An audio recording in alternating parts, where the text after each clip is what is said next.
बिहारी जयो राधा माधवा जयो कुंज बिहारी जय गोपी जनवल्लभा जयो गिरिवरधारी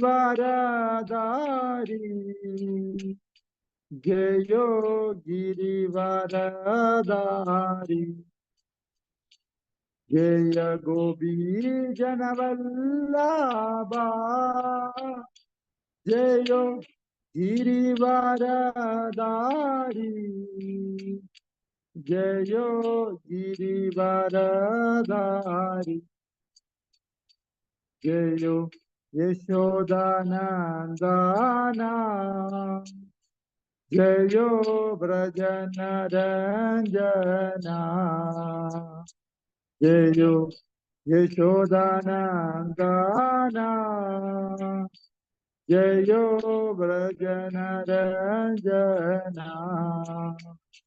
जयो यमुना तीरवनचारी जयो कुंज बिहारी जयो यमुना तीरवनचारी जयो कुंज बिहारी हरे कृष्णा कृष्णा कृष्णा हरे हरे हरे राम हरे राम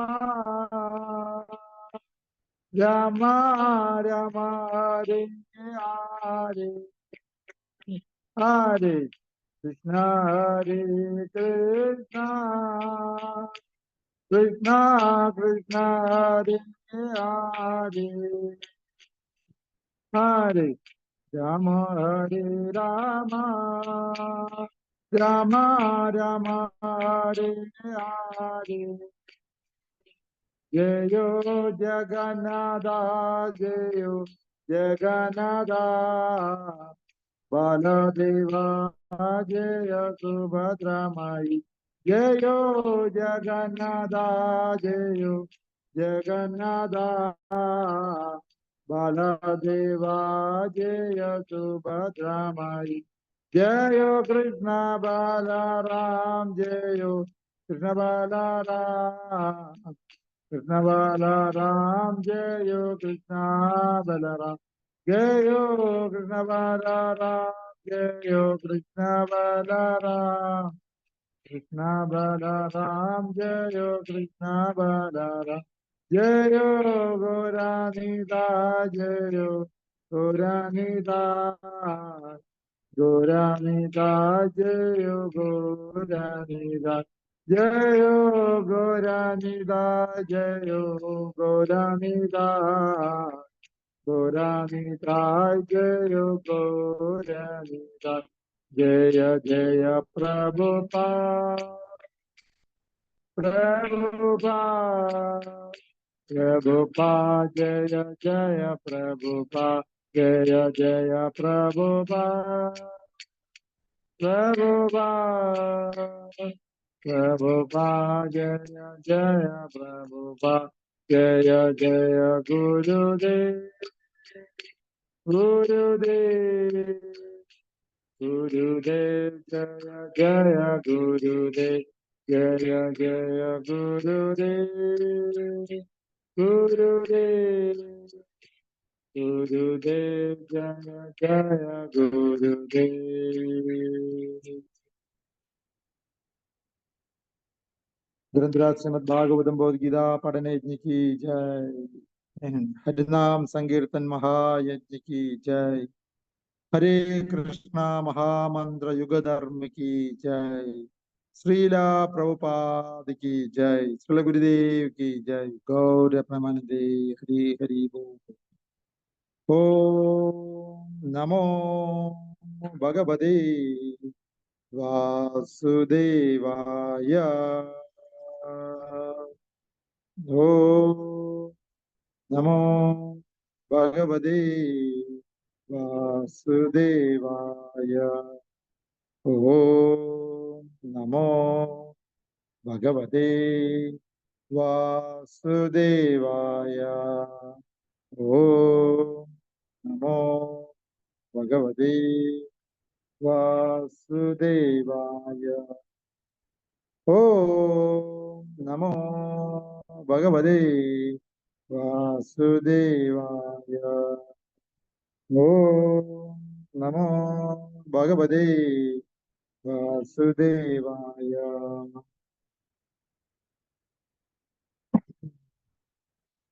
ഹരേ കൃഷ്ണ.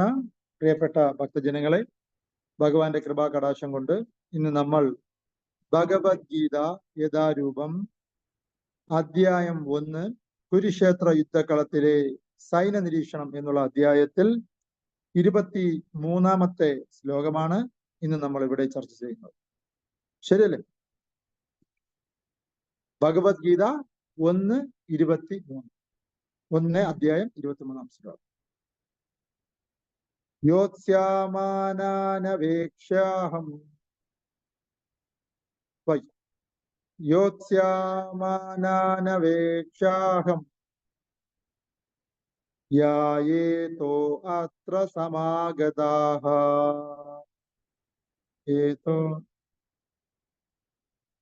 യായേതോ അത്ര സമാഗതാഃ. അത്ര സമാഗതാഃ ധാർതരാഷ്ട്രസ്യ ദുർബുദ്ധോ ധാർതരാഷ്ട്രസ്യ ദുർബുദ്ധേ യുദ്ധേ പ്രിയാ ചികീർഷവഃ.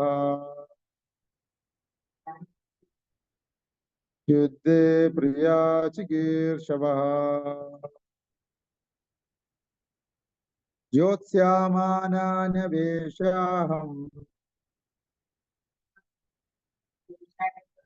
യോത്സ്യാമാനാനവേക്ഷ്യേഹം യായേതോ അത്ര സമാഗതാഃ. യായേതോ അത്ര സമാഗതാഃ ധാർതരാഷ്ട്രസ്യ ദുർബുദ്ധേ ധാർതരാഷ്ട്രസ്യ ദുർബുദ്ധേ യുദ്ധേ പ്രിയാ ചികീർഷവഃ. യുദ്ധേ പ്രിയാ ചികീർഷവഃ. യോത്സ്യമാനാനവേക്ഷ്യാഹം യായേതോ അത്ര സമാഗതാഃ ധാർതരാഷ്ട്രസ്യ ദുർബുദ്ധേ യുദ്ധേ പ്രിയാ ചികീർഷവഃ. ആരെങ്കിലും ഒരാളായി. യോത്സ്യമാനാനവേക്ഷ്യേഹം യായേത് അത്ര സമാഗതാഃ ധാർതരാഷ്ട്രസ്യ ദുർബുദ്ധേ യുദ്ധേ പ്രിയാ ചികീർഷവഃ. Very good. ഏതേ പറയൂ. യാതൊരു ജനങ്ങൾ ദുർബുദ്ധോ ദുർബുദ്ധിയായ ധാർതരാഷ്ട്രസ്യ ധൃതരാഷ്ട്രപുത്രന്റെ യുദ്ധേ യുദ്ധത്തിൽ പ്രിയ ചികീർഷവഃ പ്രിയമിച്ഛിക്കുന്നവരായിട്ട് അത്ര സമാഗതഃ ഇവിടെ എത്തിച്ചേർന്നിരിക്കുന്നുവോ. യോത്സ്യമാനാൻ യുദ്ധം ചെയ്യുവാൻ പോകുന്ന അവരെ അഹം ഞാൻ അപേക്ഷ കാണട്ടെ. ഭാവാർത്ഥം അല്ല, വിവർത്തനം. ദുർബുദ്ധിയായ പറയും ധൃതരാഷ്ട്രപുത്രനെ സന്തോഷിപ്പിക്കുവാനായി യുദ്ധത്തിനൊരുങ്ങി വന്നവരെ ഞാൻ കാണട്ടെ. ഒന്നുകൂടി. ദുർബുദ്ധിയായ ധൃതരാഷ്ട്രപുത്രനെ സന്തോഷിപ്പിക്കുവാനായി യുദ്ധത്തിനൊരുങ്ങി വന്നവരെ ഞാനൊന്ന് കാണട്ടെ. ഞാൻ കാണട്ടെ. ഓക്കെ. ഭാവാർത്ഥം AC ഭക്തിവേദാന്ത സ്വാമി ശ്രീരാ പ്രഭുപാദ് കി ജയ്. ദുര്യോധനൻ പിതാവായ ധൃതരാഷ്ട്രന്റെ സഹായത്തോടെ പാണ്ഡവരുടെ രാജ്യം കൈയടക്കാൻ കുടിലതന്ത്രങ്ങൾ പ്രയോഗിക്കുകയാണെന്നത് എല്ലാവർക്കും അറിയാവുന്നൊരു രഹസ്യമത്രേ. അപ്പോൾ അതിന് കൂട്ടുനിൽക്കുന്നവരും ഒരേ വിധം തൂവലുകളുള്ള പക്ഷികൾ അല്ലെങ്കിൽ സമാന ചിന്താഗതിയുള്ളവർ ആയിരിക്കും. ആരെല്ലാം എന്നറിയാൻ മാത്രമാണ്. അവരുമായി ഒരു ഒത്തുതീർപ്പ് ഉണ്ടാക്കാൻ അല്ല യുദ്ധക്കളത്തിൽ വച്ച് അർജുനൻ ആ യോദ്ധാക്കളെ കാണാൻ ആഗ്രഹിച്ചത്. താൻ നേരിടാൻ പോകുന്ന സൈന്യത്തിന്റെ ബലം എത്രയുണ്ടെന്ന് കണക്കാക്കാമെന്നും അദ്ദേഹം ഉദ്ദേശിച്ചു. ഓം തത്സത്. ശ്രീല പ്രഭുപാദ് കി ജയ്. ഓം അജ്ഞാനതിമിരാന്ധസ്യ ജ്ഞാനാഞ്ജനാശലാകയ ചക്ഷുരുന്മിലിതം യേന തസ്മൈ ശ്രീ ഗുരുവേ നമഃ. ശ്രീചൈതന്യമനോഭീഷ്ടം സ്ഥാപിതം യേന ഭൂതലേ സ്വയം രൂപാ കഥാ മഹ്യം ദദാതി സ്വപദാന്തികം. വന്ദേഹം ശ്രീഗുരോ ശ്രീതപാദകമലം ശ്രീഗുരുൻ വൈഷ്ണവാംശ ശ്രീരൂപം സാഗരജാതം സഗഗണ രഘുനാനിതം ത്വം സജീവം സാദ്വൈതം സാവധൂതം പരിജന സഹിതം കൃഷ്ണ ചൈതന്യദേവം ശ്രീരാധാകൃഷ്ണപാദാൻ സഗഗണ ലളിതാ ശ്രീവിശാഖാനിതാം ച.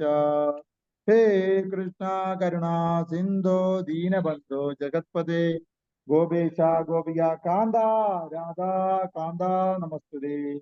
സപ്തകാഞ്ചന ഗൗരാംഗി രാധേ വൃന്ദാവനേശ്വരി വൃഷഭാനുസുതേ ദേവി പ്രണമാമി ഹരിപ്രിയേ. നമോ മഹാവദന്യായ കൃഷ്ണ പ്രേമ പ്രദായതേ കൃഷ്ണായ കൃഷ്ണ ചൈതന്യ നാമിനേ ഗൗരിശേ നമഃ. നമോ ബ്രാഹ്മണ്യദേവായ ഗോബ്രാഹ്മണ്യഹിതായ ച ജഗദ്ഹിതായ കൃഷ്ണായ ഗോവിന്ദായ നമോ നമഃ. പഞ്ചകൽപതരൂപശ്ച കൃപാസിന്ധുഭേവ ച വദനം പവനേഭോ വൈഷ്ണവേഭോ നമോ നമഃ. നമോ വിഷ്ണുപാദായ കൃഷ്ണപ്രഷ്ടായ ഭൂതലേ ശ്രീമതേ ഭക്തിവേദാന്ത സ്വാമിൻ ഇതി നാമിനെ. നമസ്തേ സരസ്വതീ ദേവി ഗൗരവാണി പ്രചാരണേ നിർവിശേഷ ശൂന്യവാദി പാശ്ചാത്യദേശധാരണേ. ജയ ശ്രീകൃഷ്ണ ചൈതന്യ പ്രഭോ നിത്യാനന്ദ ശ്രീ അദ്വൈത ഗദാധര ശ്രീവാസാദി ഗൗരഭക്തവൃന്ദ. ഹരേ കൃഷ്ണ കൃഷ്ണ കൃഷ്ണ ഹരേ ഹരേ ഹരേ രാമ രാമ രാമ ഹരേ ഹരേ. നമ ഓം സുധായ കൃഷ്ണപൃഷ്ഠായ ബദരി ശ്രീമതേ മഹാവിഷ്ണു ഗോസ്വാമി നാമിനെ. നമാമി മൂർധന്യ ചരണാരവിന്ദേ ശ്രീ ഭാഗവത സമേത ശ്രീ പ്രചാരണ ലോകധാരണ ശ്രീല മഹാവിഷ്ണു ഗോസ്വാമി. ഹരേ കൃഷ്ണ. ഇന്ന് നമ്മൾ 1-ാം അധ്യായം 23-ാമത്തെ ശ്ലോകമാണ് ചർച്ച ചെയ്യുന്നത്. കഴിഞ്ഞ 2 ആഴ്ച നമുക്ക് ക്ലാസ് ഇല്ലായിരുന്നു അല്ലെ. നമുക്ക് ഭഗവത്ഗീത ഒരു ശ്ലോകം ഒരു ദിവസം വെച്ച് ചർച്ച ചെയ്യുകയാണെങ്കിൽ നമുക്ക് 700 ക്ലാസ് വേണം തീർക്കാൻ. അപ്പൊ 700 ക്ലാസ്സിൽ നമ്മൾ 22 എണ്ണം കഴിഞ്ഞിരിക്കും. ഓക്കെ. കണക്ക് നോക്കുമ്പോൾ ഒരു വർഷം എത്ര ദിവസമുണ്ട്? 365 ദിവസം. അങ്ങനെ ഒരു ദിവസം ഒരു ശ്ലോകം വെച്ചെടുക്കുകയാണെങ്കിൽ നമുക്ക് 2 വർഷം കൊണ്ട് തീർക്കാം.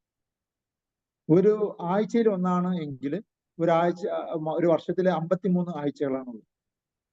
അപ്പൊ 53 ആഴ്ച വെച്ച് നോക്കുമ്പോൾ അതിൽ 1-2 ദിവസം ഇങ്ങനെ മിസ്സാവുകയാണെങ്കിൽ നീണ്ടുപോകും.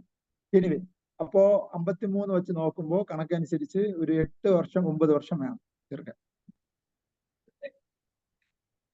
മനസ്സിലായോ? അപ്പോ ക്ലാസ് മിസ്സാക്കാതെ നമുക്ക് 53 എണ്ണമെങ്കിലും ഒരു വർഷത്തിൽ കറക്റ്റായി എടുക്കാൻ നമ്മൾ ശ്രമിക്കാം. ഏഹ് കാണുമെന്നോ? അയ്യോ കാണും. അങ്ങനെയാണെങ്കിൽ ഏഹ് വേണ്ട. ആ, ഒരു ശ്ലോകം തന്നെ ഒരുപാട് ചർച്ച ചെയ്യപ്പെടാനുണ്ട്. ഇനി ഞാൻ ഒരു കാര്യം കൂടെ പറയട്ടെ. ഭാഗവതം എന്ന് പറയുന്നത് ഗ്രാജുവേറ്റ് സ്റ്റഡിയാണ്. ഭഗവത്ഗീത പ്രീ ഡിഗ്രിയാണ്. പ്രീ ഡിഗ്രിക്കാണ് 7 വർഷം വേണ്ടത് കേട്ടോ. ഭാഗവതം എന്ന് പറയുന്നത് 18,000 ശ്ലോകമാണ്. അപ്പൊ 18,000 ശ്ലോകം ഒരു ദിവസം ഒരു ശ്ലോകം വെച്ച് ചർച്ച ചെയ്താൽ 18,000 ദിവസം വേണം. മനസ്സിലായ? ഒരു ഒരാഴ്ചക്ക് ഒന്നല്ല, ഒരു ദിവസം വെച്ച് നോക്കിയാൽ 18,000 ദിവസം. ഒരു വർഷത്തിൽ 365 ദിവസം മാത്രം. അങ്ങനെ 18,000 നമുക്ക് തേക്കണമെങ്കിൽ 49 വർഷം വേണം ഒരു ദിവസം ഒരു ശ്ലോകം വെച്ച് പഠിച്ച. ഭാഗവതത്തിനെ കുറിച്ച് പറയാം. അതാണ്. അതെ. അല്ല പറ്റും. ഒരു ടെക്നിക്ക് പറഞ്ഞു. അപ്പൊ ഗ്രാജുവേറ്റ് ആയി ഭാഗവതം. പിന്നെ ചൈതന്യ ചരിതാമൃതം. ചൈതന്യ ചരിതാമൃതം പറയുമ്പോൾ അതിന്റെ അടുത്ത ലെവലാണ്. അതിനെയാണ് പോസ്റ്റ് ഗ്രാജുവേറ്റ് എന്ന് നമ്മൾ ഭക്തി പ്രസ്ഥാനത്തിൽ നമ്മൾ വിളിക്കുന്നത്. അതും ഒരുപാടുണ്ട്. അതും ഇതേപോലെ വർഷങ്ങൾ എടുക്കും പഠിക്കാൻ. ഓക്കെ, ശ്ലോകത്തൊന്നും ഞാൻ ഓർക്കുന്നില്ല പറയാൻ. അപ്പോ ഇത് ഇത്രയും പഠിച്ചു വരുമ്പോൾ നമുക്കൊരു 3-4 ജന്മം കറക്റ്റായിട്ട് കണക്ക് നോക്കുമ്പോൾ വേണം. മനസ്സിലായില്ലേ? അപ്പൊ ഞാന് ഇത് വളരെ സീരിയസ് ആയിട്ട് ആലോചിച്ചപ്പോ അങ്ങനല്ല. അതായത് ഞാൻ പറഞ്ഞുതരാം. അതായത് ഭഗവത്ഗീതയില് 6-ാം അധ്യായത്തില് 4-ആണോ 6-ആണെന്ന് ഓർക്കുന്നില്ല, അതിൽ പറയുന്നുണ്ട് നമ്മൾ ഭക്തിയിൽ കുറച്ച് മുന്നേറി ഭൗതികമായ പല കാര്യങ്ങളിൽ നിന്ന് മാറ്റിയാണ് ഈ സമയം കണ്ടെത്തി നമ്മൾ ഇതിലേക്ക് വരുന്നത്. ശരിയല്ല? അപ്പോ എന്നാ ഇത് മോഹിപ്പിക്കാനും കഴിഞ്ഞില്ല. അപ്പൊ അതും ഇല്ല ഇതും ഇല്ലാതായിപ്പോ എന്ന് വ്യക്തമായി അർജുനൻ കൃഷ്ണനോട് ചോദിക്കുകയാണ്. അതിനെ ഉപമിക്കുന്നത് ഭിന്ന ഭിന്നമായ മേഘങ്ങളെ പോലെ ആയിപ്പോകും. ഒരു മേഘം ഒരു കൂട്ടായിട്ട് പോയ ഒരുമിച്ച് ഒരു ടീമായിട്ട് പോകും. ചിലപ്പോൾ അതിന് വേർപെട്ട് ചില മേഘം ഇങ്ങനെ കറങ്ങാറില്ലേ, അതുപോലെ അവിടെ ഇല്ല ഇവിടെ ഇല്ലാതെ ആയിപ്പോകും എന്നാണ് ചോദിക്കുന്നത്. ഭഗവാൻ ശ്രീകൃഷ്ണൻ പറയുകയാണ്, ഒരിക്കലുമില്ല. ഭക്തി മാർഗത്തിൽ വയ്ക്കുന്ന ഓരോ കാൽവയ്പും അതൊരു ഉയർച്ച തന്നെയാണ്, അതിൽ സംശയമില്ല. എന്നിട്ട് പറയുകയാണ്, അങ്ങനെ നമ്മൾ മോഹിപ്പിക്കാൻ കഴിഞ്ഞില്ല എങ്കിൽ വിഷമിക്കേണ്ട കാര്യമില്ല. കാരണം എവിടെ നിന്നാണോ ഈ ജന്മത്തിൽ നിർത്തിയത് അവിടെ നിന്നും നെക്സ്റ്റ് ബർത്തിൽ സ്റ്റാർട്ട് ചെയ്യാൻ പറ്റും. മാഡം നേരത്തെ ചോദിച്ചല്ലോ, ഒന്നേന്ന് തുടങ്ങണ്ടേ? വേണ്ട. അവിടെ എവിടെയാണോ നിർത്തിയത് അവിടെ നിന്നും പിന്നെ കണ്ടിന്യൂ ചെയ്യാനുള്ള ഭാഗ്യം കിട്ടും. യാദർശികമായി എന്ന് തോന്നുന്ന രീതിയിൽ നമുക്ക് നമ്മൾ എങ്ങും തേടി പോകാതെ തന്നെ അതിനുള്ള സൗകര്യം വന്നു ചേരുന്നതാണ് പറയുന്നത്. എന്തോ നമ്മൾ ആരോ എന്തൊക്കെയോ ചെയ്തതിന്റെ പുണ്യമാണ് ഈ ഭഗവത്ഗീത ക്ലാസ് ഇവിടെ സ്റ്റാർട്ട് ചെയ്യാൻ പറ്റിയിരിക്കുന്നത്. അത് സത്യമാണ് കേട്ടോ. ഭഗവത്ഗീതയിൽ അത് പറയുന്നുണ്ട്, അതുകൊണ്ടാണ് പറയാം കേട്ടോ. അല്ല, ഇനിയുള്ള സമയം പ്രയോജനപ്പെടുത്തിയാൽ മതി. അതിനുള്ള ടെക്നിക്ക് ഞാൻ പറഞ്ഞു. അതായത് അപ്പൊ ഭഗവത്ഗീത നമ്മൾ തുടങ്ങുന്നത് പൂർവ്വജന്മ സുഹൃത്തം കൊണ്ടാണെന്നുള്ളത് ഇതിൽ നിന്ന് മനസ്സിലാവും. എങ്ങും തേടി പോകാതെ തന്നെ നമുക്ക് ആ സാഹചര്യം സെറ്റ് ചെയ്ത് വരുന്നത്. അങ്ങനെയുള്ളവരാണ് ഉയർന്ന കുടുംബങ്ങളിൽ വന്ന് ജനിക്കുന്നത്. സാമ്പത്തികമായി ഉള്ള ആൾക്കാരുടെ ഇടയിൽ, ഭക്തന്മാരുടെ ഇടയിലൊക്കെ ജനിക്കും. അവരങ്ങനെയുള്ളവർ വന്ന് ജനിക്കുന്നവരെ. അതിന്റെ ഗുണം എന്തെന്ന് വെച്ചാൽ, സാമ്പത്തികമായി ഉള്ളവരുടെ ഇടയിൽ ജനിച്ചാൽ ഉള്ള ഗുണം, ജോലിക്ക് പോയാലേ അന്നൊന്ന് അരിമേടിക്കാൻ പറ്റൂ എന്നുള്ള സിറ്റുവേഷൻ ഇല്ല. അപ്പൊ ഒരുപാട് സമയം അവർക്ക് കിട്ടും. അപ്പൊ ആ സമയം അവർക്ക് എന്തിനു വേണ്ടി പ്രയോജനപ്പെടുത്താം? ഇതേപോലെ ഭഗവത്ഗീത പഠിക്കാൻ വേണ്ടി പ്രയോജനപ്പെടുത്താം. അതാണ് സമ്പന്നരുടെ കുടുംബത്തിൽ വന്ന് ജനിക്കുന്നതിന്റെ ഉദ്ദേശം. അല്ലാതെ സമ്പത്ത് എൻജോയ് ചെയ്യാനല്ല. ദൈനംദിന ജീവിതത്തിന് വേണ്ടി സമ്പത്ത് ഉണ്ടാക്കിയാലേ ജീവിക്കാൻ പറ്റൂ എന്നുള്ള സിറ്റുവേഷൻ ഇല്ലാത്തത് കൊണ്ട് അവർക്ക് വേണമെങ്കിൽ ആ ഫ്രീ ടൈം അവർക്ക് ഭക്തി കാര്യങ്ങളിൽ ചെലവാക്കാം. ഒന്ന്, അത് അവരുടെ കയ്യിലാണ്. വേണമെങ്കിൽ അവർക്ക് വേണമെങ്കിൽ അത് ഉപകാരപ്പെടുത്താൻ പറ്റത്തുള്ളൂ. പക്ഷെ ഭഗവാൻ ആ അവസരം തരും, വേണമെങ്കിൽ പ്രയോജനപ്പെടുത്തും. പിന്നെ ഒന്ന് പറയുന്നത്, അവര് ഭക്തന്മാരുടെ ഇടയിൽ വന്ന് ജനിച്ചു. അച്ഛനും അമ്മയൊക്കെ ഭക്തരായിരിക്കും, അവരുടെ മക്കളായിട്ട് വന്ന് ജനിച്ചു. അല്ലെങ്കിൽ ആ ചുറ്റുവട്ടത്തിൽ ഉള്ള ആൾക്കാരെല്ലാം ഭക്തരായിരിക്കും, അതിന്റെ ഇടയിൽ വന്ന് ജനിച്ചു. അപ്പൊ അവർക്ക് എങ്ങും തേടി പോകാതെ തന്നെ പെട്ടെന്ന് ഭക്തിയിലെ കുറിച്ചും ഒക്കെ കേൾക്കാനും ആർഗ്യുമെന്റ് ചെയ്യാനൊക്കെ അവസരം കിട്ടും. അതാ അങ്ങനെയാണ്. അതാണ് അങ്ങനെ യാദൃശ്ചികമായിട്ട് സംഭവിക്കുന്നതല്ല. ഇപ്പൊ നിങ്ങൾ യുഗാണ്ടയില് ഒരു കാട്ടുപ്രദേശത്തിൽ വന്ന് ജനിച്ചിരുന്നെങ്കിലോ അവിടെ ഭക്തിയില്ല, ഭൗതികതയില്ല, ആരുമില്ല. മനസ്സിലായില്ലേ? അതുകൊണ്ട് ഭക്തന്മാരുടെ ഇടയിൽ ഭാരതത്തിൽ വന്ന് ജനിക്കാൻ പറ്റുന്നത് ഭാഗ്യം തന്നെയാണ്. പൂർവ്വജന്മത്തിൽ നമ്മൾ എന്തോ എവിടെയോ ഒന്ന് ടച്ച് ചെയ്ത് വച്ചിട്ടുണ്ട്. അതാണ് നമുക്ക് തുടങ്ങാൻ പറ്റുന്നത്. തീർച്ചയായിട്ടും ഭൗതികത ഇപ്പൊ സിസ്റ്റമാറ്റിക് ആയിട്ട് നമ്മൾ പഠിക്കുകയാണ്, അത് ചെറിയ കാര്യം. ഓക്കെ. അപ്പൊ ഞാൻ പറയുന്നത്, ഞാനിത് വളരെ സീരിയസ് ആയിട്ട് ഇടയ്ക്കൊന്ന് ചിന്തിച്ചു നോക്കിയപ്പോൾ ഇത്രയും വർഷം എടുത്ത് തീർക്കാൻ പറ്റും. അപ്പൊ ഞാന് അങ്ങനെയാണ് ഭഗവത്ഗീത നമുക്ക് ഒന്ന് പഠിക്കണം എന്ന് വിചാരിച്ചിട്ടാണ് ക്ലാസ് എടുക്കാൻ സ്റ്റാർട്ട് ചെയ്തത്. അപ്പൊ ക്ലാസ് എടുത്താൽ കൂടുതൽ പഠിക്കാൻ പറ്റും, അല്ലെ? അതല്ലേ സത്യം. ഇവിടെ ഞാൻ ക്ലാസ് എടുക്കുമ്പോൾ ഞാൻ ഇവിടെ വന്നിരുന്ന് ആദ്യമായിട്ട് ഈ പുസ്തകം തുറക്കുന്നതല്ലല്ലോ. ഇവിടെ വരുന്നതിന് മുമ്പ് തുറന്നിട്ടല്ലേ അല്ലെ, ഒന്ന് നോക്കിയിട്ടൊക്കെ വരുള്ളൂ അല്ലെ. അപ്പൊ അതിനു വേണ്ടി എനിക്ക് തന്നെ എന്നെ പ്രഷർ ചെയ്യാനാണ് ഒരു ക്ലാസ് സ്റ്റാർട്ട് ചെയ്തത്. ഓക്കെ. അപ്പോ അങ്ങനെ നോക്കിയാൽ തന്നെ 54 ആഴ്ച കൊണ്ട് 54 ശ്ലോകേ തീരുള്ളൂ അല്ലേ. അപ്പൊ എനിക്ക് ഭാഗവതത്തിലേക്ക് വരണം വലിയ ആഗ്രഹമുണ്ട്. എന്റെ ഗുരുനാഥൻ ഹിസ് ഓൺലസ് മഹാവിഷ്ണു ഗോസ്വാമി മഹാരാജ് ഭാഗവതത്തിലെ വലിയ പണ്ഡിതനാണ്. അപ്പൊ അദ്ദേഹത്തിന്റെ ശിഷ്യനായ ഞാൻ അത് തൊടാതെ മരിക്കാൻ പാടില്ല. അതൊന്ന് പഠിക്കണം. അപ്പൊ ഭഗവത്ഗീത കഴിഞ്ഞിട്ട് ഭാഗവതം തുടങ്ങാന്ന് വിചാരിച്ചാൽ ഒരുപാട് സമയമെടുക്കും. ഇപ്പോ നിങ്ങൾ പറഞ്ഞ പോലെ നമ്മൾ ഉണ്ടോ ഇല്ലയോ ഈ ശരീരത്തിൽ നിന്ന് അറിയില്ല. അപ്പൊ അന്ന് ഞാൻ പറഞ്ഞിരുന്നല്ലോ ഭാഗവത് എവിടെയെങ്കിലും ക്ലാസ് എടുക്കാൻ ഒരു അവസരം ഒന്ന് സെറ്റ് ചെയ്ത് തരണം, നിങ്ങൾക്ക് റെഫറൻസ് ഉണ്ടെങ്കിൽ തരണം എന്ന് പറഞ്ഞു. അപ്പോഴാണ് ഞങ്ങളുടെ ആശ്രമത്തിൽ തന്നെ ഭക്തന്മാര് ഭക്തന്മാര് പറഞ്ഞു നമുക്ക് ഭാഗവതം ഒന്ന് സ്റ്റാർട്ട് ചെയ്യാം, ഡെയിലി ഭാഗവതം ക്ലാസ് സ്റ്റാർട്ട് ചെയ്യാം. അപ്പൊ അത് ഞാനൊരു അവസരമായിട്ട് എടുത്തിട്ട് അത് ഞാൻ കോർഡിനേറ്റ് ചെയ്യാൻ തീരുമാനിച്ചു. അങ്ങനെ ഭക്തന്മാര് വന്ന് ക്ലാസ് എടുക്കാൻ ട്രൈ ചെയ്തു. പക്ഷെ എല്ലാവർക്കും എല്ലാ ദിവസവും വന്നെടുക്കാൻ പറ്റുന്നില്ല, ദൂരെയുള്ള ആൾക്കാർ. അപ്പൊ നമ്മൾ ഓൺലൈൻ, ഇന്നത്തെ ഭഗവാന്റെ കൃപയാണ് സൂം അടക്കമുള്ള ക്ലാസ് അല്ലെ, വീട്ടിൽ ഇരുന്ന് തന്നെ കേൾക്കാം. അങ്ങനെ എല്ലാ ദിവസവും ഞായർ ഒഴിച്ച് 8 മുതൽ 9 മണി വരെ നമ്മൾ ഭാഗവതം ക്ലാസ് സ്റ്റാർട്ട് ചെയ്തിട്ടുണ്ട്. അതിന്റെ ലിങ്ക് നിങ്ങൾക്ക് കിട്ടുന്നുണ്ടോ? മേഡം നമ്മുടെ ഗ്രൂപ്പിലുണ്ടോ? ഗീതാ ക്ലാസ് ഗ്രൂപ്പിലുണ്ടോ? ഉണ്ടോ? ഒന്ന് ആഡ് ചെയ്തണം. അന്ന് വന്ന ആ മേഡം ഉണ്ടല്ലോ, ശ്രീകല മേഡം, അവരെയും ആ ഗ്രൂപ്പിൽ ആഡ് ചെയ്തോ, കല മേഡം. അപ്പൊ അവർക്കൊക്കെ ഗ്രൂപ്പിൽ ഇടുന്നതിന്റെ ലിങ്ക് ഒക്കെ കിട്ടും. ഭാഗവതം സെയിം ലിങ്കാണ്. ഞാൻ ഇടാം. ഞാനിപ്പോ റെഗുലറായിട്ട് ഇടുന്നില്ല, ഞാൻ നിങ്ങളുടെ ഗ്രൂപ്പിൽ ഇടാം. അതെ, 8 മണി മുതൽ. ഞങ്ങൾ മാറി ഇടും. ഒരുപാട് ആൾക്കാർ ഇടും. ഞാൻ പറയുന്നത് സമ്മതിക്കുന്നു മേഡം. ഞാൻ പറഞ്ഞു വരുന്ന പോയിന്റ് എന്ന് വെച്ചാല് നമ്മുടെ വയസ്സ് നമ്മൾ പരിഗണിക്കണം. അതുകൊണ്ട് നമ്മൾ കുറച്ച് സീരിയസ് ആണ്. ഡെയിലി 8 മണി മുതൽ 9 മണി വരെയുള്ള ക്ലാസ് നിങ്ങൾ എന്ത് തിരക്കുണ്ടെങ്കിലും മൊബൈലിൽ ഓൺ ചെയ്ത് വെക്കാൻ നിങ്ങളൊന്ന് ശീലിക്കണം. മനസ്സിലായോ? അപ്പൊ ഭാഗവതം നമുക്ക് നമ്മുടെ ലൈഫിൽ ചോദിക്കാമല്ലോ. ചോദിച്ചില്ലല്ലോ, ഇറ്റ്സ് ഓക്കെ. അപ്പൊ ഞാൻ അയച്ചു തരാം. അങ്ങനെ നോക്കണ്ട. നമുക്ക് അല്ല, ഞാൻ പറയുന്നത് ആര് ക്ലാസ് എടുക്കുന്നു എന്നുള്ളതല്ല, നമുക്കിത് പഠിച്ചു തീർക്കണം.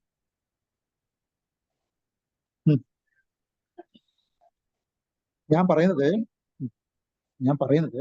1-2 ക്ലാസ്സിൽ മാറി കയറണം. നിങ്ങൾ റെഗുലറായിട്ട് കയറുമ്പോൾ നമുക്ക് അതിന്റെ ആ ഒരു താളം കിട്ടും. ആദ്യമായിട്ട് കയറുമ്പോൾ ചിലപ്പോൾ ഒന്നും മനസ്സിലായെന്ന് വരത്തില്ല. പക്ഷെ എന്നാലും നമ്മൾ വീണ്ടും ഒന്നും വേണ്ട, കേട്ടോണ്ടിരുന്നാ മതി. നിങ്ങൾ കേട്ടാൽ തന്നെ അതിന്റെ ഫലം കിട്ടും. അപ്പോ പ്രീ ഡിഗ്രി എന്താണ്? പ്രീ ഡിഗ്രിയാണ് ഭഗവത്ഗീത. ഭക്തിയിൽ ഭാഗവതം എന്ന് പറയുന്നത് ഗ്രാജുവേറ്റ് ആണ്. പോസ്റ്റ് ഗ്രാജുവേറ്റ് എന്ന് പറയുന്നത് ചൈതന്യ ചരിതം. മനസ്സിലായല്ലോ? ചൈതന്യ ചരിതാമൃതം. ഇതെല്ലാം ഡിസ്കൗണ്ടിലെ ബുക്കുകൾ വാങ്ങിക്കാൻ അവൈലബിൾ ആണ്. 12,000 രൂപയാണ് ശ്രീമദ് ഭാഗവതം ഫുൾ സെറ്റ്. ഒരു 18 പുസ്തകങ്ങളുണ്ട്. ചൈതന്യ ചരിതാമൃതം അതേപോലെ ഒരു വലിയൊരു സെറ്റ് ഉണ്ട്, അത് 5,000 രൂപയുള്ളൂ. നമ്മൾ ഇതെല്ലാം ഒരിക്കലെങ്കിലും വായിക്കണം. മനുഷ്യ ജീവിതത്തിൽ മെയിൻ ആയിട്ട് വായിക്കേണ്ട പുസ്തകങ്ങളാണ് ഇത്. ഞാൻ പറഞ്ഞു വരുന്ന പോയിന്റ് എന്താണെന്ന് വെച്ചാല് നമുക്ക് സമയമില്ല. സമയം ഉണ്ടെന്നാണ് നമ്മൾ വിചാരിച്ചു വെച്ചിരിക്കുന്നത്, നമുക്ക് സമയമില്ല. അപ്പൊ ഉള്ള സമയം നമ്മൾ മാക്സിമം പ്രയോജനപ്പെടുത്തണം. ഈ ക്ലാസ് റെഗുലറായിട്ട് നിങ്ങൾ അറ്റൻഡ് ചെയ്യണം. ബാക്കി എല്ലാ കാര്യവും നിങ്ങൾ ചെയ്യുന്നതിന്റെ പോലെ തന്നെ ഒരു സീരിയസ്നെസ് ഭഗവത്ഗീത ക്ലാസ്സുകളിൽ എടുക്കണം.